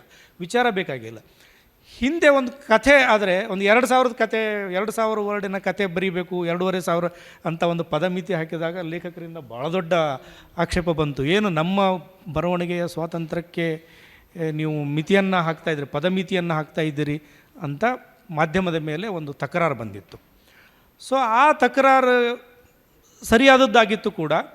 ಇವತ್ತು ಯಾರಾದರೂ ನಾನು ಮಾಡ್ತಿದ್ದೀನಿ ಅಂತ ಹೇಳುವುದಲ್ಲ, ಒಂದು ಸುಮ್ಮನೆ ಒಂದು ಎಕ್ಸಾಂಪಲ್ಗೆ ಹೇಳೋದಾದರೆ, ಒಂದು ಪದಮಿತಿ ಇಲ್ಲದ ಒಂದು ಕಥಾ ಸ್ಪರ್ಧೆಯನ್ನು ಮಾಡ್ತಾಯಿದ್ದೀವಿ ನಾವು. ಆದರೆ ಪದಮಿತಿ ಇಲ್ಲದ ಕಥಾ ಸ್ಪರ್ಧೆಗೆ ಬರುವ ಪದಗಳ ಸಂಖ್ಯೆ 2500 ದಾಟಲ್ಲ. ಅಂದರೆ ಇದು ಇನ್ನೊಂದು ಯಾಕೆ ಹಿಂಗಾಗ್ತದೆ ಅಂತಂತಂದರೆ, ಎಲ್ಲರೂ ನೋಡ್ತಾ ಇರೋದ್ರಲ್ಲಿ ಒಂದು ವ್ಯತ್ಯಾಸ ಆಗಿದೆ. ಮತ್ತೊಂದು ಏನಾಗಿದೆ ಅಂತಂದರೆ, ನಮ್ಮ ಮೊಬೈಲ್ ಸ್ಕ್ರೀನ್ ಮೇಲೆ ಏಕಕಾಲಕ್ಕೆ 50 ಶಬ್ದಗಳು ಮಾತ್ರ ಕಾಣಲಿಕ್ಕೆ ಸಿಗ್ತಾವೆ ನಮಗೆ. ನೀವು ಒಂದು ಸಲ ಸ್ಕ್ರಾಲ್ ಮಾಡಿದರೆ ಇನ್ನೂ 50 ಕಾಣಿಸ್ತಾವೆ. ಆ್ಯಕ್ಚುಲಿ ಎರಡನೇ ಸರ್ತಿನೂ ಸ್ಕ್ರಾಲ್ ಮಾಡಿದಾಗ ಅಲ್ಲಿ ಟೆಕ್ಸ್ಟ್ ಇದ್ದರೆ ಯಾರು ನೋಡಲ್ಲ ಅದನ್ನು. ಅಂದರೆ 120ರಿಂದ ಯಾವುದನ್ನು ರಶ್ಮಿ 350 ವರ್ಡ್ ಅಂತ ಹೇಳಿದ್ರಲ್ಲ, ಅದು ಇನ್ನಷ್ಟು ಕುಬ್ಜಾಗಿದೆ. 120ಕ್ಕಿಂತ ಜಾಸ್ತಿ ವರ್ಡ್ನಲ್ಲಿ ಯಾರಾದರೂ ಏನಾದರೂ ಬರೆದ್ರೆ, ನೀವು ಫೇಸ್ಬುಕ್ಕಲ್ಲಾರು ಬರೀರಿ, ಏನೋ ಬರೀ ಟೆಕ್ಸ್ಟ್ ಇರೋದು, ಟೆಕ್ಸ್ಟ್ ಕಂಟೆಂಟ್ 120 ಶಬ್ದಗಳಿಗಿಂತ ಜಾಸ್ತಿ ಇದ್ದರೆ ಅದನ್ನು ಓದುವುದು ಕಷ್ಟ. ಆಮೇಲೆ ಓದ್ತೀವಿ ಅಂತ ಈಗ ಹೆಂಗೆ ಹಿಂದೆನೂ ಇತ್ತಿದ್ವಿ. ಸಂಡೇ ಸಪ್ಲಿಮೆಂಟನ್ನು ನಾವು ಆಮೇಲೆ ಓದ್ತೀನಿ ಅಂತ ಎತ್ತಿಟ್ಕೊತಿದ್ವಿ. ಬೇಕಿದ್ದನ್ನು ಓದ್ತಿದ್ವಿ, ಬೇಡದನ್ನು ಓದ್ತಿರಲಿಲ್ಲ ಯಾವಾಗ ನಾವು. ಈಗ ಕೂಡ ಜಾಸ್ತಿ ಪದಗಳಿರುವ ಕಂಟೆಂಟ್ ಇದೆಯಲ್ಲ, ಅದನ್ನು ಆಮೇಲೆ ಓದ್ತೀವಿ ಅಂತ ಸ್ಕ್ರಾಲ್ ಮಾಡಿ ಮುಂದಕ್ಕೆ ಹೋಗ್ತೀವಿ, ಮತ್ತು ವಾಪಸ್ ಬರೋಂಗಿಲ್ಲ, ಮತ್ತು ವಾಪಸ್ ಸಿಗೋದಿಲ್ಲ ಕೂಡ. ಮತ್ತು ಅದರ ಅಲ್ಗಾರಿದಮ್ ಹೆಂಗಿದೆ ಅಂತಂತಂದರೆ, ಸೋಷಿಯಲ್ ಮೀಡಿಯಾದ ಅಲ್ಗಾರಿದಮ್ ಏನಿದೆ ಅಂತಂದರೆ, ನೀವು ಏನನ್ನು ನೋಡಲಿಕ್ಕೆ ಬಯಸುತ್ತೀರೋ ಅದನ್ನು ಮಾತ್ರ ನಿಮ್ಗೆ ಅದು ತೋರಿಸ್ತದೆ. ನಿಮಗೆ ಕೊಹ್ಲಿ ಬೇಕು ಅಂದರೆ ಕೊಹ್ಲಿನ ಮಾತ್ರ ತೋರಿಸ್ತದೆ, ಅದು ಐಶ್ವರ್ಯ ರೈನ ತೋರಿಸಲ್ಲ. ನೀವು ಐಶ್ವರ್ಯ ರೈ ನೋಡ್ಬೇಕಂತಂದರೆ ಐಶ್ವರ್ಯ ರೈನ ಫೋಟೋಗಳನ್ನೇ ಮತ್ತೆ ಮತ್ತೆ ತೋರಿಸ್ತಾ ಇರ್ತದೆ. ಅದು ನೀವು ಏನನ್ನು ಇಷ್ಟಪಡ್ತೀರಿ ಅಂತನ್ನೋದನ್ನು ಅದು ತಾನಾಗಿಯೇ ಗ್ರಹಿಸಿ ನಿಮ್ಮನ್ನು ತನ್ನ ಅಡಿಯಾಳಾಗಿ ಮಾಡಿಟ್ಕೋತದೆ. ಇದು ಎಲ್ಲ ಕಂಟೆಂಟಿಗೆ ಸಂಬಂಧಪಟ್ಟಂಗೆ, ಬರೀ ವಿಡಿಯೋ ಕಂಟೆಂಟಿಗೆ ಮಾತ್ರ ಸೀಮಿತವಾದದ್ದಲ್ಲ ಇದು. ಸೊ ಲಿಟ್ರೇಚರ್ ಅನ್ನೋದು ಒಂದು ಅಭಿವ್ಯಕ್ತಿಯ ಮಾಧ್ಯಮವಾಗಿ ಬೇರೆ ಬೇರೆ ಫಾರ್ಮ್ಗಳಿದ್ದವಲ್ಲ, ಈ ಫಾರ್ಮ್ಗಳ ಅಂದರೆ ಒಂದು ಸಂಗೀತಗಾರ ಒಬ್ಬ ಹಾಡಲಿಕ್ಕೆ ತನ್ನ ಅಭಿವ್ಯಕ್ತಿಯನ್ನು ಬಳಸ್ತಿದ್ದ, ಕಲಾವಿದ ಚಿತ್ರ ಬರೀಲಿಕ್ಕೆ ಬಳಸ್ತಿದ್ದ, ನಾಟಕದವರಿದ್ದರು, ಸಿನಿಮಾದವರಿದ್ದರು. ಆ ಎಲ್ಲ ಮಾಧ್ಯಮಗಳ ನಡುವಿನ ಗಡಿರೇಖೆಗಳನ್ನು ಇದು ಅಳಿಸಿ ಹಾಕ್ತಾ ಇದೆ. ಮತ್ತು ಅವರೆಲ್ಲರಿಗೂ ಅಲ್ಲಿ ಹೊಸ ಚಾಲೆಂಜಸನ್ನು ಕ್ರಿಯೇಟ್ ಮಾಡ್ತಾಯಿದೆ. ನೀವು ಅಂದರೆ ಇದು ಮುಂದೇನು ಹಾಗಿದ್ರೆ ಅಂತನೋ ಪ್ರಶ್ನೆ ಬರ್ತದೆ. ಸೊ ಎಲ್ಲದಕ್ಕೂ ಎಲ್ಲ ಎಲ್ಲ ಟನಲ್ನೊಳಗೂ ಒಂದು ಬೆಳಕಿನ ಕಿರಣ ಅಂತ ಇದ್ದೇ ಇರ್ತದೆ, ಹೋಪ್ ಆಫ್ ರೇ ಅಂತ ಇದ್ದೇ ಇರ್ತದೆ. ಇದು ಕೂಡ ಸ್ಯಾಚುರೇಷನ್ಗೆ ಬರ್ತದೆ ಎಷ್ಟು ದಿನ. ಬಟ್ ಅದ್ರ ಮಧ್ಯೆ ಏನೇನು ಕಳ್ಕೊಳ್ತೀವಿ ಅಂತ ಅನ್ನೋದನ್ನು ಕೂಡ ನಾವು ಗಮನದಲ್ಲಿ ಇಟ್ಕೋಬೇಕು.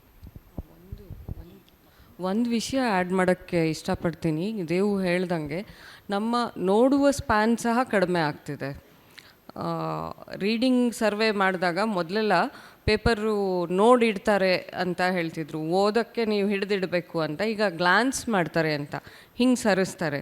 ಸೊ ಸೋಷಿಯಲ್ ಮೀಡಿಯಾದಲ್ಲಿ ರೀಲ್ಸ್ ನೋಡೋರು ತುಂಬ ಕಡಿಮೆ ನೋಡ್ತಾರೆ ಅಂತೇನು ಹೇಳ್ತೀವಲ್ಲ, ತುಂಬ ಕಡಿಮೆ ನೋಡೋದನ್ನೂ ಜಾಸ್ತಿ ನೋಡ್ತಾರೆ. ನೀವು ಒಂದ್ಸಲಿ ಸ್ಕ್ರೋಲ್ ಮಾಡೋಕ್ಕೆ ಶುರು ಮಾಡಿದರೆ ನಿಮ್ಮ 40 ನಿಮಿಷ ಜೈ.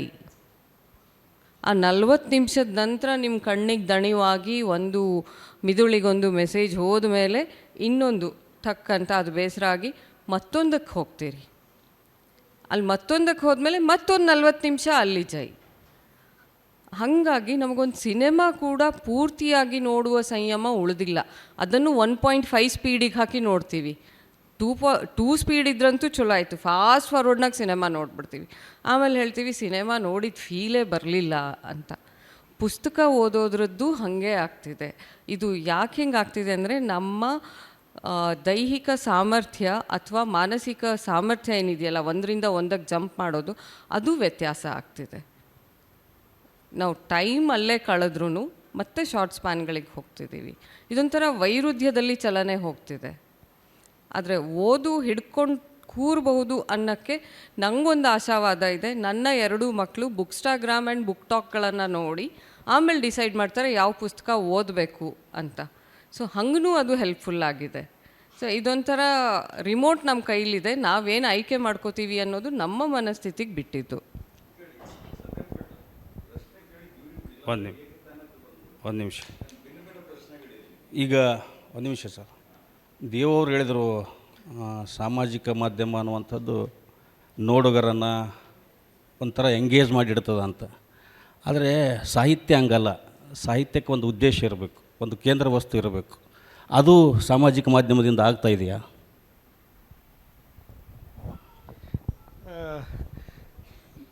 ಸಾಹಿತ್ಯ ಅಂತ ಅನ್ನೋದು ಏನು ಅನ್ನೋದನ್ನು ಕೂಡ ನಾವು ರೀಡಿಫೈನ್ ಮಾಡಬೇಕು. ಆ್ಯಕ್ಚುಲಿ ಸಾಹಿತ್ಯ ಅಂದರೆ ಏನು ಅಂದರೆ ಅಕ್ಷರದಲ್ಲಿ ಬರೆದದ್ದು ಮಾತ್ರ ಸಾಹಿತ್ಯ ಅಂತಿತ್ತಲ್ವ. ಈ ಸಾಮಾಜಿಕ ಮಾಧ್ಯಮಗಳು ಅಕ್ಷರದಿಂದನೇ ನೋಡುಗನನ್ನು ಬಿಡುಗಡೆ ಮಾಡ್ತಾ ಇದ್ದಾವೆ. ಅಂದರೆ ನಾನು ಹೇಳ್ದಂಗೆ ಓದುಗ ಮಾತ್ರ ಇಲ್ಲ. ಈಗ ಅವನು ಬರೀ ಓದುಗ ಮಾತ್ರ ಇದ್ದವನು, ಅವನು ನೋಡುಗನಾಗಿ, ಕೇಳುಗನಾಗಿ, ಓದುಗನಾಗಿ ಮಲ್ಟಿಪಲ್ ಟಾಸ್ಕನ್ನು ಏಕಕಾಲಕ್ಕೆ ಮಾಡ್ತಾ ಇರ್ತಾನೆ. ಇನ್ನೊಂದು ಏನಾಗ್ತದೆ ಅಂತಂತಂದರೆ ಬರೀ ಅಕ್ಷರದಿಂದ ಬಿಡುಗಡೆ ಮಾತ್ರ ಅಲ್ಲ. ನೀವೇನು ಹೇಳ್ತೀರಿ? ಅಕ್ಷರ ಅಂದರೆ ಬರವಣಿಗೆ ಅಂತನ್ನೋದು ಓದಿನ ಇದಕ್ಕೆ ಮಾತ್ರ ಆಗೋದಿಲ್ಲ. ಸೊ ನನಗೇನು ಅನ್ನಿಸ್ತದೆ ಅಂತಂದರೆ, ಈಗ ನಾನು ನಿನ್ನೆ ನನ್ನ ಪತ್ರಕರ್ತ ಸ್ನೇಹಿತರೊಬ್ಬರು ನನಗೆ ಒಂದು ಪ್ರಶ್ನೆ ಕೇಳಿದರು, ಒಂದು ಮಾಹಿತಿ ಕೇಳಿದರು. ಇನ್ಫ್ಯಾಕ್ಟ್ ಪ್ರಶ್ನೆ ಅಲ್ಲ, ಅದು ಮಾಹಿತಿ ಕೇಳಿದರು. 25 ವರ್ಷ ಒಳಗಿನ ಕವಿತೆ ಬರೆಯುವ ಹುಡುಗಿಯರ ಹೆಸರನ್ನು ಕೊಡ್ತೀಯಾ ಅಂತ ಕೇಳಿದರು ನನಗೆ.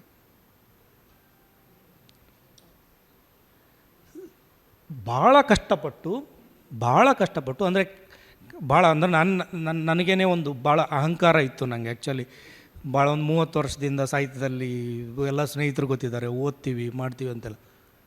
ಸೊ ನಮಗೆ ಗೊತ್ತಿರೋರೆಲ್ಲ 40 ವರ್ಷದ ಆಸ್ಪಾಸ್ನವ್ರೆ.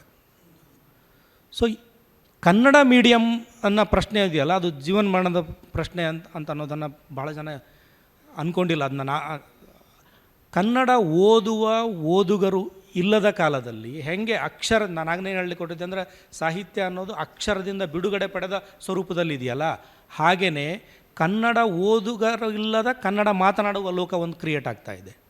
ಸೊ ಅಲ್ಲಿಗೆ ನಿಮಗೆ ಓದುಗರನ್ನೇ ಇರೋಂಗಿಲ್ಲ ಅಂತಂದಮೇಲೆ ನೀವು ಬರೆಯೋದನ್ನು ಕೂಡ ಬರೆಯೋದ್ರ ಸ್ವರೂಪ ಬದಲೇ ಆಗ್ತಂತ ನಾನು ಹೇಳೋದು. ಬರೆಯೋದು ಇರುವುದಿಲ್ಲ ಅಂತ ಹೇಳೋಂಗಿಲ್ಲ ನಾನು, ಅದು ಸಾಯ್ತದೆ ಅಂತಾಗಲಿ, ಅದು ಇರುವುದಿಲ್ಲ ಅಂತಾಗಲಿ, ಅದರ ಬರವಣಿಗೆ ಸ್ವರೂಪದಲ್ಲಿ ಬದಲಾಗ್ತದೆ. ನಿಮಗೆ ಓದುಗ ಇದ್ದಾಗ ಬರೆಯೋದು ಬೇರೆ. ಅದನ್ನೇ ನಾವು ನಮ್ಮ ಚರ್ಚೆಯ ಆರಂಭದಲ್ಲಿ ಹೇಳಿದ ಹಾಗೆ, ಕಾಗದದಲ್ಲಿ ಪ್ರಕಟವಾದದ್ದನ್ನು ಹಿಡಿದುಕೊಂಡು ಓದುಗನ ಕಲ್ಪನೆ ಇಟ್ಕೊಂಡು ಬರೆಯುವ ಬರಹವೇ ಬೇರೆ. ಡಿಜಿಟಲ್ ರೂಪದಲ್ಲಿ ಅಂಕಿಗಳ ರೂಪದಲ್ಲಿ ಡಿಜಿಟಲ್ ರೂಪದಲ್ಲಿ ಕಾಣುವ ಅಕ್ಷರಗಳನ್ನು ಓದುವ ರೂಪದ ಅಕ್ಷರಗಳನ್ನು ಬರೆಯುವ ಸ್ವರೂಪ ಬೇರೆ. ಸೊ ಈ ಸ್ವರೂಪದಲ್ಲಿ ಶಿಫ್ಟ್ಗಳಾಗ್ತವೆ ಅಂತ ನಾನು ಹೇಳೋದು. ಕನ್ನಡ ಓದುಗರೇ ಇಲ್ಲದ ಬರೀ ಮಾತನಾಡುವ ಒಂದು ಲೋಕ ಬಂದಾಗ, ಸೊ ನೀವು ಆವಾಗ ಕೇಳುವವರನ್ನು ನೋಡುವವರನ್ನು ಗಮನದಲ್ಲಿಟ್ಕೊಂಡೇ ಬರಿಬೇಕಾಗ್ತದೆ.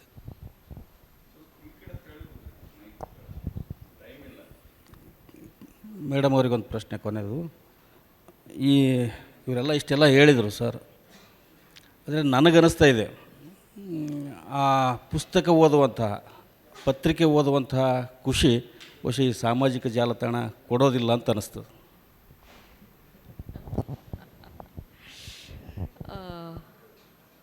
ಇದು ಅಗೇನ್ ಡಿಪೆಂಡ್ಸ್. ಅಂದರೆ ನೀವು ಎಲ್ಲಿ ಓದ್ತೀರಿ ಅನ್ನೋದ್ರ ಮೇಲೂ ಒಂದು ಹೋಗ್ತದೆ. ಆಮೇಲೆ ಪುಸ್ತಕ ಓದುವ ಖುಷಿ ಅಫ್ಕೋರ್ಸ್ ನನಗಂತೂ ಹಾರ್ಡ್ ಕಾಪಿ ಹಿಡ್ಕೊಂಡು, ಒಂದು ಪೆನ್ಸಿಲ್ ಹಿಡ್ಕೊಂಡು, ಅದಕ್ಕೆ ಕೆಳಗಡೆ ಲೈನ್ ಹಾಕಿ ಅಥವಾ ಮಾರ್ಕರ್ ಹಿಡ್ಕೊಂಡು, ಏನೋ ಭಾಳ ಚಲೋ ಬರೆದಾಗ ಅದ್ರ ಕೆಳಗಡೆ ಒಂದು ಮಾರ್ಕ್ ಮಾಡಿ, ಅಥವಾ ಒಂದು ಸ್ಟಿಕ್ ಕಾಪಿ ಇಟ್ಕೊಂಡು ಅದು ಓದುವ ಖುಷಿನೇ ಬೇರೆ. ಅದು ರಿಜಿಸ್ಟರ್ ಆಗ್ತಿರ್ತದೆ. ಸೊ ಆದರೆ ಇದನ್ನು ನೀವು ಇನ್ನೊಂದ್ರ ಜೊತೆ ಹೆಂಗೆ ಹೋಲಿಸ್ತೀರಿ? ಈಗ ನನ್ನ ಮಗಳು ಕಿಂಡಲ್ನಾಗ ಓದ್ತಿರ್ತಾಳೆ. ನಾವೆಲ್ಲರೂ ಓದ್ಕೋತೆ ಊಟಕ್ಕೆ ಕೂತ್ಕೊಂಡಿದ್ರು ನನ್ನ ಕೈಯಾಗ ಪುಸ್ತಕ ಇರ್ತದೆ, ಆಕಿನ ಕೈಯಾಗ ಕಿಂಡಲ್ ಇರ್ತದೆ. ಆಕಿಗೆ ಅನ್ನಿಸ್ತದೆ ಅದು ಲೈಟು ಭಾಳ ಕಂಫರ್ಟ್ ಅದ ನೀ ಹಿಂಗೆ ಪುಸ್ತಕ ಹಿಡ್ಕೊಂಡು ಕೂರು ಭಂಗಿ ಸರಿ ಇಲ್ಲ, ಅಥವಾ ಇದ್ರೊಳಗೆ ಈ ಪದದ ಅರ್ಥ ತಿಳಿಲಿಲ್ಲ ಅಂದ್ರೆ ನಾ ಈಗ ಕೂಡಲೇ ರೈಟ್ ಕ್ಲಿಕ್ ಮಾಡ್ತೀನಿ, ನಂಗೆ ಸಿಗ್ತದೆ. ನೀ ಆದ್ರೆ ಮತ್ತೆ ಡಿಕ್ಷ್ನರಿ ತೊಗೊಂಡು ಕೂರ್ತಿ ಹಿಂಗೆ. ಸೊ ಎರಡು ಜನರೇಷನಿನ ಕಂಫರ್ಟ್ ಲೆವೆಲ್ಗಳು ಬೇರೆ ಬೇರೆ ಅದಾವೆ. ನನಗೇನು ಅಂದ್ರೆ ನಾ ಡಿಕ್ಷ್ನರಿ ಹಿಡ್ಕೊಂಡು ಕುಂತಾಗ ಈಗ ರಶ್ಮಿ ಪದಕ್ಕೆ ಅರ್ಥನೇ ಹುಡುಕಬೇಕಾದ್ರೆ ಎಲ್ಲರೂ ಹೇಳುವಂಗೆ ಕಿರಣ ಗಿರಣ ಅಷ್ಟಂತೂ ಗೊತ್ತಾಯಿತು. ಬಟ್ ಅದಕ್ಕೆ ಲಗಾಮು ಅನ್ನುವ ಅರ್ಥನೂ ಅದ, ಅದಕ್ಕೆ ರೆಪ್ಪಿ ಅನ್ನುವ ಅರ್ಥನೂ ಅದ ಅನ್ನೋದು ಡಿಕ್ಷ್ನರಿ ಇದ್ದಾಗ ಮಾತ್ರ ಸಿಗ್ತದೆ. ಅದ್ರ ಜೊತೆಗೆ ಬೇರೆ ಬೇರೆ ಪದಗಳನ್ನು ಹುಡ್ಕೊಂಡು ಹೋಗ್ತೀವಿ. ಆ ಬೇರೆ ಪದಗಳನ್ನು ಹುಡುಕಾಡೋದ್ರೊಳಗೆ ಕೆಲವು ಸಲ ನಾವು ಮೂಲ ಪದ ಯಾವುದು ಅನ್ನೋದು ಮರ್ತಿರ್ತೀನಿ. ಖರೆ ಭಾಳಷ್ಟು ಪದ ಸೇರಿ ಸಿಗ್ತದೆ, ಬಟ್ ಅಲ್ಲಿ ಮಾತ್ರ ಆ ಪದಕ್ಕೆ ಮಾತ್ರ ಸಿಗ್ತದೆ. ಅಷ್ಟು ಮಾತ್ರ ಕಲಿತಾಳೇನೋ ಆಕಿ ಅಂತ ಅನ್ನುವ ಆತಂಕನೂ ನಂಗೆ ಕಾಡ್ತಿರ್ತದೆ. ಆದರೆ ಇವೆರಡೂ ಜನರೇಷನಿನ ತಾಕಲಾಟ ಶಿವರಂಜನ್. ಇವತ್ತು ನಾವು ಪುಸ್ತಕದ ಖುಷಿ ಏನದ ಅಂತ ಹೇಳ್ತೀವೋ, ನಾಳೆ ಸ್ಕ್ರೀನ್ ರೀಡರ್ಸು ಸ್ಕ್ರೀನ್ ರೀಡಿನ ಖುಷಿನೇ ಹೇಳ್ತಾರೆ. ಸೊ ಇದು ಹೆಂಗೆ ಅಂದ್ರೆ ಇದು ಒಂಥರ ಒಂದು ಪರ್ವಕಾಲ. ಇದು ಈ ಕಡೆಯಿಂದ ಆ ಕಡೆ ಶಿಫ್ಟ್. ಈಗ ಹೆಂಗೆ ರೇಡಿಯೋಯಿಂದ ಟಿ ವಿ ಬಂದಾಗ ಅಯ್ಯೋ ಕೇಳ್ತಿದ್ದಿದ್ದು ಖುಷಿನೇ ಹೋಗ್ತೈತಿ ಈಗ ಅಂತಿದ್ವಿ, ಬಟ್ ಹಾಗೇನು ಆಗಲಿಲ್ಲ ಅಲ್ಲ. ರೇಡಿಯೋ ಬಂದಾಗ ಇನ್ನೇನು ಪತ್ರಿಕೆ ಓದೋರು ನಿಂತೇ ಹೋಗ್ತಾರೆ ಅನ್ನೋ ಹಂಗೆ ಆತಂಕ ವ್ಯಕ್ತಪಡಿಸ್ತಿದ್ರು. ಹಾಗೂ ಏನಾಗಲಿಲ್ಲ. ನಮ್ಮ ಹತ್ರನೇ 2002-2003 ನಾವು ಪ್ರಿಂಟ್ ಮೀಡಿಯಾಗೆ ಹೋದಾಗ ಪ್ರಜಾವಾಣಿಲಿ ಅವಾಗಲೇ ನೆಟ್ ಇಶ್ಯೂ ಶುರು ಆಯ್ತಲ್ಲ, ಇಂಟರ್ನೆಟ್ ಇಶ್ಯೂ ಶುರು ಮಾಡಿದರು. ಆವಾಗ ಒಂದು 3 ಜನ ಬಂದಿದ್ದರು, ಬಾಲಕೃಷ್ಣ ಹೊಸಂಗಡಿ, ವಿಶಾಖ, ಇವರೆಲ್ಲ ಆಗ ಬಂದಿದ್ದು ಇಂಟರ್ನೆಟ್ ಎಡಿಷನ್ಗೆ ಬಂದಿದ್ದರು. ಇಂಟರ್ನೆಟ್ ಎಡಿಷನ್ ಬಂದಾಗ್ಲೂ ಇನ್ನೇನು ಓದುಗರು ನಿಂತೋಗ್ತಾರೆ ಅಂತ ಅಂದ್ಕೊಂಡಿದ್ವಿ. ಬಟ್ ಅದಾಗಿ 20 ವರ್ಷಗಳಲ್ಲಿ ಇನ್ನೂ 2 ಪತ್ರಿಕೆಗಳು, ಹೊಸ ಪತ್ರಿಕೆಗಳು ಹುಟ್ಟಿ ಅವರು ಒಂದು 5 ಲಕ್ಷ ಜನ ಓದುಗರನ್ನು ಹುಟ್ಟಾಕಿದ್ರು. ಸೊ ಓದುವ ಖುಷಿ ನಮ್ಮ ಆನಂದ ಮತ್ತು ಅನುಭೂತಿಯನ್ನು ಅವಲಂಬಿಸಿದೆ. ಇದು ಹೀಗೆ ಆಗ್ತದೆ, ಇದು ಕಡಿಮೆ ಆಗ್ತದೆ, ಇದು ಆತಂಕದೊಳಗದ ಅಂತ ಹೇಳೋದನ್ನು ನಾವು ಒಪ್ಪೋದಿಲ್ಲ. ಆಮೇಲೆ ಕಾಗದದಲ್ಲಿ ಓದೋದೇ ಉಳಿತದಂತೆ ನನಗೆ ಅನ್ಸಂಗಿಲ್ಲ. ಕಾಗದನೇ ಹೋಗ್ಬಿಡ್ತದಪ್ಪ. ಆಮೇಲೆ ನಿನಗೆ, ನನಗೆ, ರಶ್ಮಿಗೆ ನಾನು ಆಗಲೇ ಹೇಳ್ದಂಗೆ ನಾವು ಇನ್ನೂ ಹರಿದವರು ಅಂತ ನಾವು ತಿಳ್ಕೊಂಡಿರ್ಬೋದು, ಬಟ್ ನಮ್ಮ ಕಾಲ ಮುಗ್ದಿದೆ ಆ್ಯಕ್ಚುಲಿ. ಒಟ್ಟಾರೆಯಾಗಿ ಇವತ್ತಿನ ಈ ಗೋಷ್ಠಿಯಲ್ಲಿ ಇಬ್ಬರ ಮಾತಿನ ಪ್ರಕಾರ ಸೋಷಿಯಲ್ ಮೀಡಿಯಾ ಅನ್ನುವಂಥದ್ದು ಭಾಳ ಪ್ರಬಲವಾಗಿರ್ತಕ್ಕಂಥ ಒಂದು ಮಾಧ್ಯಮ. ಕನ್ನಡ ಸಾಹಿತ್ಯಕ್ಕೆ ಮತ್ತಷ್ಟು ಒಂದಿಷ್ಟು ಬಹುತ್ವವನ್ನು ತಂದುಕೊಟ್ಟಿದೆ ಅನ್ನುವಂಥದ್ದು, ಮತ್ತು ಏಕಾಂತವನ್ನು ಲೋಕಾಂತವನ್ನಾಗಿ ಮಾಡಿರ್ತಕ್ಕಂಥ ಕೀರ್ತಿ ಈ ಸೋಷಿಯಲ್ ಮೀಡಿಯಾಗಿದೆ ಅನ್ನುವಂಥದ್ದನ್ನು ಅವರು ಹೇಳಿದರು. ಇವರಿಬ್ಬರಿಗೆ ಈ ಗೋಷ್ಠಿಯಲ್ಲಿ ಪಾಲ್ಗೊಂಡು ಸಾಮಾಜಿಕ ಮಾಧ್ಯಮ ಮತ್ತು ಕನ್ನಡ ಸಾಹಿತ್ಯ ಅನ್ನೋ ವಿಷಯ ಕುರಿತು ಸಾಕಷ್ಟು ಚರ್ಚೆಗಳನ್ನು ನಮ್ಮ ಮುಂದೆ ಹೇಳಿದರು. ಆದರೂ ಸಹಿತ ಇನ್ನೂ ಅನೇಕ ಅನುಮಾನಗಳಿವೆ. ಯಾಕಂದರೆ ಇದು ಹೀಗೆ ಪ್ರಕ್ರಿಯೆ ಅನ್ನುವಂಥದ್ದು ಹೀಗೆ ಒಮ್ಮೆಲೆ ಇಲ್ಲಿಗೆ ಮುಗಿಯೋದಿಲ್ಲ. ಹಾಗೆಯೇ ಅದರ ಜೊತೆಗೆ ಕಾಲದ ಜೊತೆಗೆ ನಾವು ಬದಲಾಗಬೇಕು, ಅಪ್ಡೇಟ್ ಅನ್ನುವಂಥದ್ದ ಮಾತುಗಳನ್ನು ಹೇಳಿರ್ತಕ್ಕಂಥ ರಶ್ಮಿ ಹಾಗೂ ದೇವಪತ್ತಾರ್ ಅವರಿಗೆ ನಮ್ಮ ಈ ಸಂಸ್ಥೆಗಳ ಪ್ರಕಾರ ಧನ್ಯವಾದಗಳನ್ನು ಅರ್ಪಿಸ್ತೇನೆ. ಈಗ ಪ್ರೇಕ್ಷಕರು ಒಂದಿಷ್ಟು ಪ್ರಶ್ನೆಗಳನ್ನು ಕೇಳ್ತಾರಂತೆ, ದಯವಿಟ್ಟು ತಾವು. ನಮಸ್ಕಾರ ಸರ್, ನಿಮಗೆ ದೇವ್ ಸರ್, ರಶ್ಮಿ ಅವರು ನಮಸ್ಕಾರ. ನಾನು ಶಂಕರ್ ಪಾಟೀಲ್ ಅಂತ, ನಿವೃತ್ತ ಪ್ರಾಧ್ಯಾಪಕ. ನಾನು ಓದಿಗ 50 ವರ್ಷ. ಅಂದರೆ ಕತೆ, ಕಾದಂಬರಿಗಳು, ಗದ್ಯ, ಪದ್ಯ, ಕವನ, ನಾಟಕ, ಅಲ್ಲಿಂದ ಇಲ್ಲಿಗೆ ತಲೆಮಾರುಗಳು. ನನಗಿಂತ ಹಿರಿಯ ತಲೆಮಾರಿನವರು ಕೆಲವರು ಇದ್ದಾರೆ, ನನ್ನ ತಲೆಮಾರು, ನಂತರ ನೀವು, ನಿಮ್ಮ ನಂತರ ಬಂದಿರೋ 5 ತಲೆಮಾರುಗಳು ಅಂದ್ಕೊಂಡ್ರು. ಓದಿನ 5 ತಲೆಮಾರುಗಳಲ್ಲಿ ಭಿನ್ನ ಭಿನ್ನ ಅಭಿರುಚಿಗಳು. ನಾವೆಲ್ಲ ಜ್ಞಾನಪೀಠ ಪ್ರಶಸ್ತಿ ವಿಜೇತರ ಕೃತಿಗಳನ್ನು ಓದ್ತಾ ಇದ್ವಿ. ಆಮೇಲೆ ಪ್ರಖ್ಯಾತ ಸಾಹಿತಿಗಳು. ಈಗೇನಾಗಿದೆ ಅಂದರೆ ಸೋಷಿಯಲ್ ಮೀಡಿಯಾ ಬಂದಮೇಲೆ ಯಾರ್ದು ಹೆಚ್ಚು ಸೇಲ್ ಆಗ್ತದೆ ಅಂತ ನಾನು ಗಮನಿಸ್ತಾ ಇದ್ದ ಹಾಗೆ ಅವ್ರದ್ದು ಸೇಲ್ ಆಗ್ತಾ ಇಲ್ಲ. ಈಗ ಯಾರು ನಾವು ಜ್ಞಾನಪೀಠ ಪ್ರಶಸ್ತಿ ವಿಜೇತರು ಅಂದ್ಕೊಂಡ್ವಿ, ಪ್ರಖ್ಯಾತ ಲೇಖಕರು ಅಂತ, ಅಥವಾ ಅವ್ರು ಬರೆಯೋದು ಕಡಿಮೆ ಆಗಿರಬೇಕು. ಹೀಗೆ 7 ಮುದ್ರಣ, 8ನೇ ಮುದ್ರಣ, 10ನೇ ಮುದ್ರಣ, 11ನೇ, ಮೊನ್ನೆ ಒಂದು 16ನೇ ಮುದ್ರಣ ಕೂಡ ಆಯಿತು. ಸೋಷಿಯಲ್ ಮೀಡಿಯಾನ ಭಾಳ ಚೆನ್ನಾಗಿ ಬಳಸ್ಕೊಂಡ್ರೇನೋ ಲೇಖಕರು ಅಂತ. ಈ ಸಂತೋಷ್ ಕುಮಾರ್ ಮೆಂದಳೆ ಇರ್ಬೋದು, ವಸುಂಧೇಂದ್ರ ಇರ್ಬೋದು, ಜೋಗಿ ಸರ್ ಇರ್ಬೋದು. ಈಗ ಏನಾಗಿದೆ ಅಂದರೆ the person who knows the marketing, art of marketing, ಮತ್ತು ಒಳ್ಳೆ ಬರಗಾರಿದ್ದಾರೆ. ಅವ್ರ ಬಗ್ಗೆ ಅವರೆಲ್ಲ ನಮ್ಮ ಗೆಳೆಯರೇ, ತಕರಾರು ಏನಿಲ್ಲ. ಮಾರ್ಕೆಟಿಂಗ್ ಸ್ಟ್ರಾಟಜಿ ಮುಖಾಂತರನೂ ಕೂಡ ಕೆಲವು ಬರಗಾರಿದ್ದಾರೆ. 2-3 ಎಡಿಷನನ್ನು ಡೈರೆಕ್ಟಾಗಿ ಕಳಿಸ್ಬಿಡ್ತಾರೆ. ಅಂದರೆ ಈ ಒಂದು ಸೇಲಿಗೂ ಒಂದು ನಿಮಿಷ, ಒಂದು ಪ್ರಶ್ನೆ ಕೇಳಿಬಿಡ್ರಿ ಅಷ್ಟೇ. ಅದೇ ಪ್ರಶ್ನೆ ಅದೇ ಇದೆ ರೀ. ಈಗ ಏನಾಗಿದೆ ಅಂದರೆ ಒಳ್ಳೆಯ ಬರಹಗಾರರು ಶ್ರೇಷ್ಠ ಬರಹಗಾರರ ಪುಸ್ತಕಗಳಿಗಿಂತ ಹೆಚ್ಚಾಗಿ ಯಾರು ಸೋಷಿಯಲ್ ಮೀಡಿಯಾ ಚೆನ್ನಾಗಿ ಗೊತ್ತಿದೆ, ಯಾರು ಕಂಪ್ಯೂಟರಲ್ಲೇ ಟೈಪ್ ಮಾಡಿಕೊಂಡು ಅವರು ಹೆಚ್ಚು ಸೇಲ್ ಆಗ್ತಾ ಇದ್ದಾರೆ. ಹಿಂಗಾಗಿ ಗುಣಮಟ್ಟದ್ದು ಈ ಕವಿತೆಗಳು ಈಗ ಕೆಲವರು ಕವಿತೆ ಬರೀತಾ ಇದ್ದಾರೆ. ಈಗ ಸೋಷಿಯಲ್ ಮೀಡಿಯಾ ಬಳಸ್ತಾರಲ್ವಾ, ಹಿಂದೆ ಮಾಧ್ಯಮಗಳನ್ನು ಬಳಸಿಕೊಂಡು ಹಾಗೆ ಮಾಡ್ತಿದ್ರಲ್ವಾ, ಮತ್ತು ಅದೇ ಬದಲಾಗಿದೆ ಅಷ್ಟೇ. ಅವಾಗ ಪೇಪರ್ನಲ್ಲಿರುವ ಫ್ರೆಂಡ್ಸ್ಗಳ ಪುಸ್ತಕ ಜಾಸ್ತಿ ಮಾರಾಟ ಆಗ್ತಿದ್ದು ಅಂತ ಅವಾಗೂ ತಕರಾರಿತ್ತು. ಅದನ್ನು ಸೇಲನೇ ನೀವು ನಾನು ಇರಬೇಕಾಗಿಲ್ಲ, ಇರುವುದಿಲ್ಲ ಕೂಡ ಸಂಬಂಧ ಇಲ್ಲ. ಹಿಂದೆ ಆದರೂ ಕೂಡ ನೀವು ಯಾವ ಒಬ್ಬ ಮಹತ್ವದ ಲೇಖಕ ಅಂತೇಳಿ ಪೇಪರ್ನವ್ರು ಹೇಳಿದ ಮೇಲೆ ನಿಮಗೆ ಮಹತ್ವದ ಲೇಖಕ ಅಂತ ಗೊತ್ತಾಗ್ತಿತ್ತಲ್ವ, ಅಲ್ಲಿ ಗುಣಮಟ್ಟದ್ದು ಇದ್ದದ್ದನ್ನು ಅವರು ಫಿಲ್ಟರ್ ಮಾಡ್ತಿದ್ರಲ್ವ. ಹೆಂಗೆ ಹೇಳ್ತೀರಿ ಅದು ನೀವು ಸೇಲಿಗೆ ಯಾಕೆ ಕನೆಕ್ಟ್ ಮಾಡ್ತೀರಿ ಅಂತ ಅದನ್ನ ಸೇಲಿಗೂ ಗುಣಮಟ್ಟಕ್ಕೂ ಕನೆಕ್ಟೇ ಮಾಡಬೇಕಾಗಿಲ್ಲ ಅಂತ ನಾನು ಹೇಳೋದು.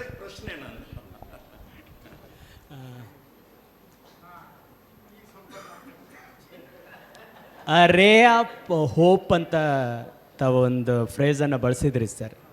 ಅದನ್ನು ಇನ್ನೂ ಪರ್ಟಿಕ್ಯುಲರ್ ಆಗಿ ಹೇಳೋದಕ್ಕೆ ಸಾಧ್ಯನಾ ಸರ್?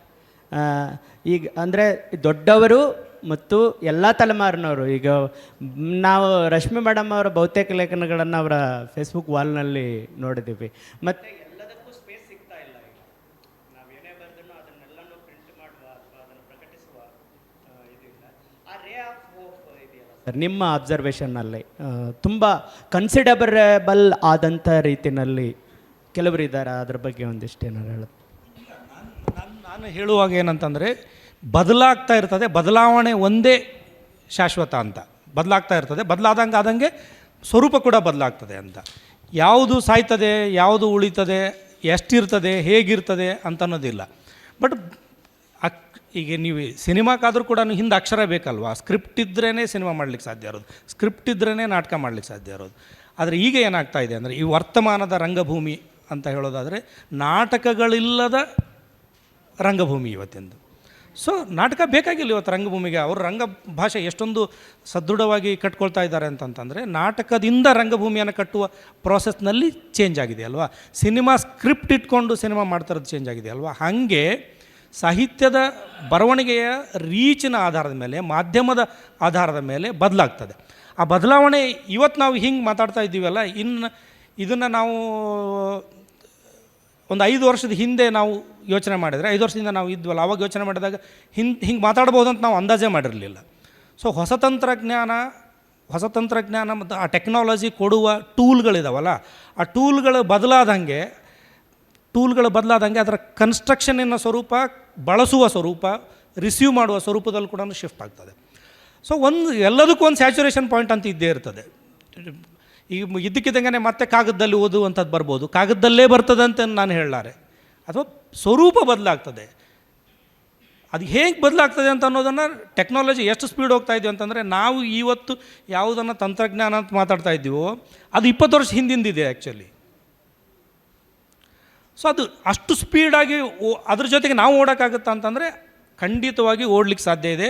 ಯಾಕೆಂದರೆ ಆ ತಂತ್ರಜ್ಞಾನ, ಆ ಟೆಕ್ನಾಲಜಿಯನ್ನು ಕ್ರಿಯೇಟ್ ಮಾಡ್ತಾ ಇರೋದು ಮನುಷ್ಯನ ಮೆದುಳೇ ಆಗಿದೆ. ಅದು ಆ ಮನುಷ್ಯನ ಮೆದುಳೇ ಅದನ್ನು ನಿಯಂತ್ರಿಸೋದಲ್ವಾ. ಸೊ ತಾನೇ ಏನು ಕ್ರಿಯೇಟ್ ಮಾಡೋದಿಲ್ಲ ಅದು. ಆದರೆ ಅದು ಎಷ್ಟು ಸ್ವಲ್ಪದಲ್ಲಿ ಅದು ವಾಪಸ್ ರಿಯಾಕ್ಟ್ ಮಾಡ್ತದೆ ಗೊತ್ತಿಲ್ಲ ನಮಗೆ. ಅಂದರೆ ತುಂಬ ಅಮೂರ್ತವಾಗಿ ಮಾತಾಡೋದು ಬಾರ್ದು ಅಂತ ನಾನು ಸೂಕ್ಷ್ಮವಾಗಿ ಹೇಳಿದೆ ಅಷ್ಟೆ. ಸಾಮಾಜಿಕ ಮಾಧ್ಯಮ ಮತ್ತು ಕನ್ನಡ ಸಾಹಿತ್ಯದ ಬಗ್ಗೆ ನಮ್ಮೊಂದಿಗೆ ಸಾಕಷ್ಟು ವಿಷಯಗಳನ್ನ ಹಂಚಿಕೊಂಡಿರ್ತಕ್ಕಂಥ ರಶ್ಮಿ ಮೇಡಮ್ ಹಾಗೂ ದೇವು ಪತ್ತಾರ್ ಅವರಿಗೆ ಸಾಮಾಜಿಕ ಮಾಧ್ಯಮ ಪ್ರಬಲವಾಗಿದ್ದರೂ ಸಹಿತ ಪುಸ್ತಕ ಸಂಸ್ಕೃತಿ ಉಳಿಲಿ ಅನ್ನುವಂಥ ದೃಷ್ಟಿಯಿಂದ ಪುಸ್ತಕ ಒಂದು ಕಾಣಿಕೆಯನ್ನು ಕೊಡ್ತಾ ಇದ್ದಾನೆ.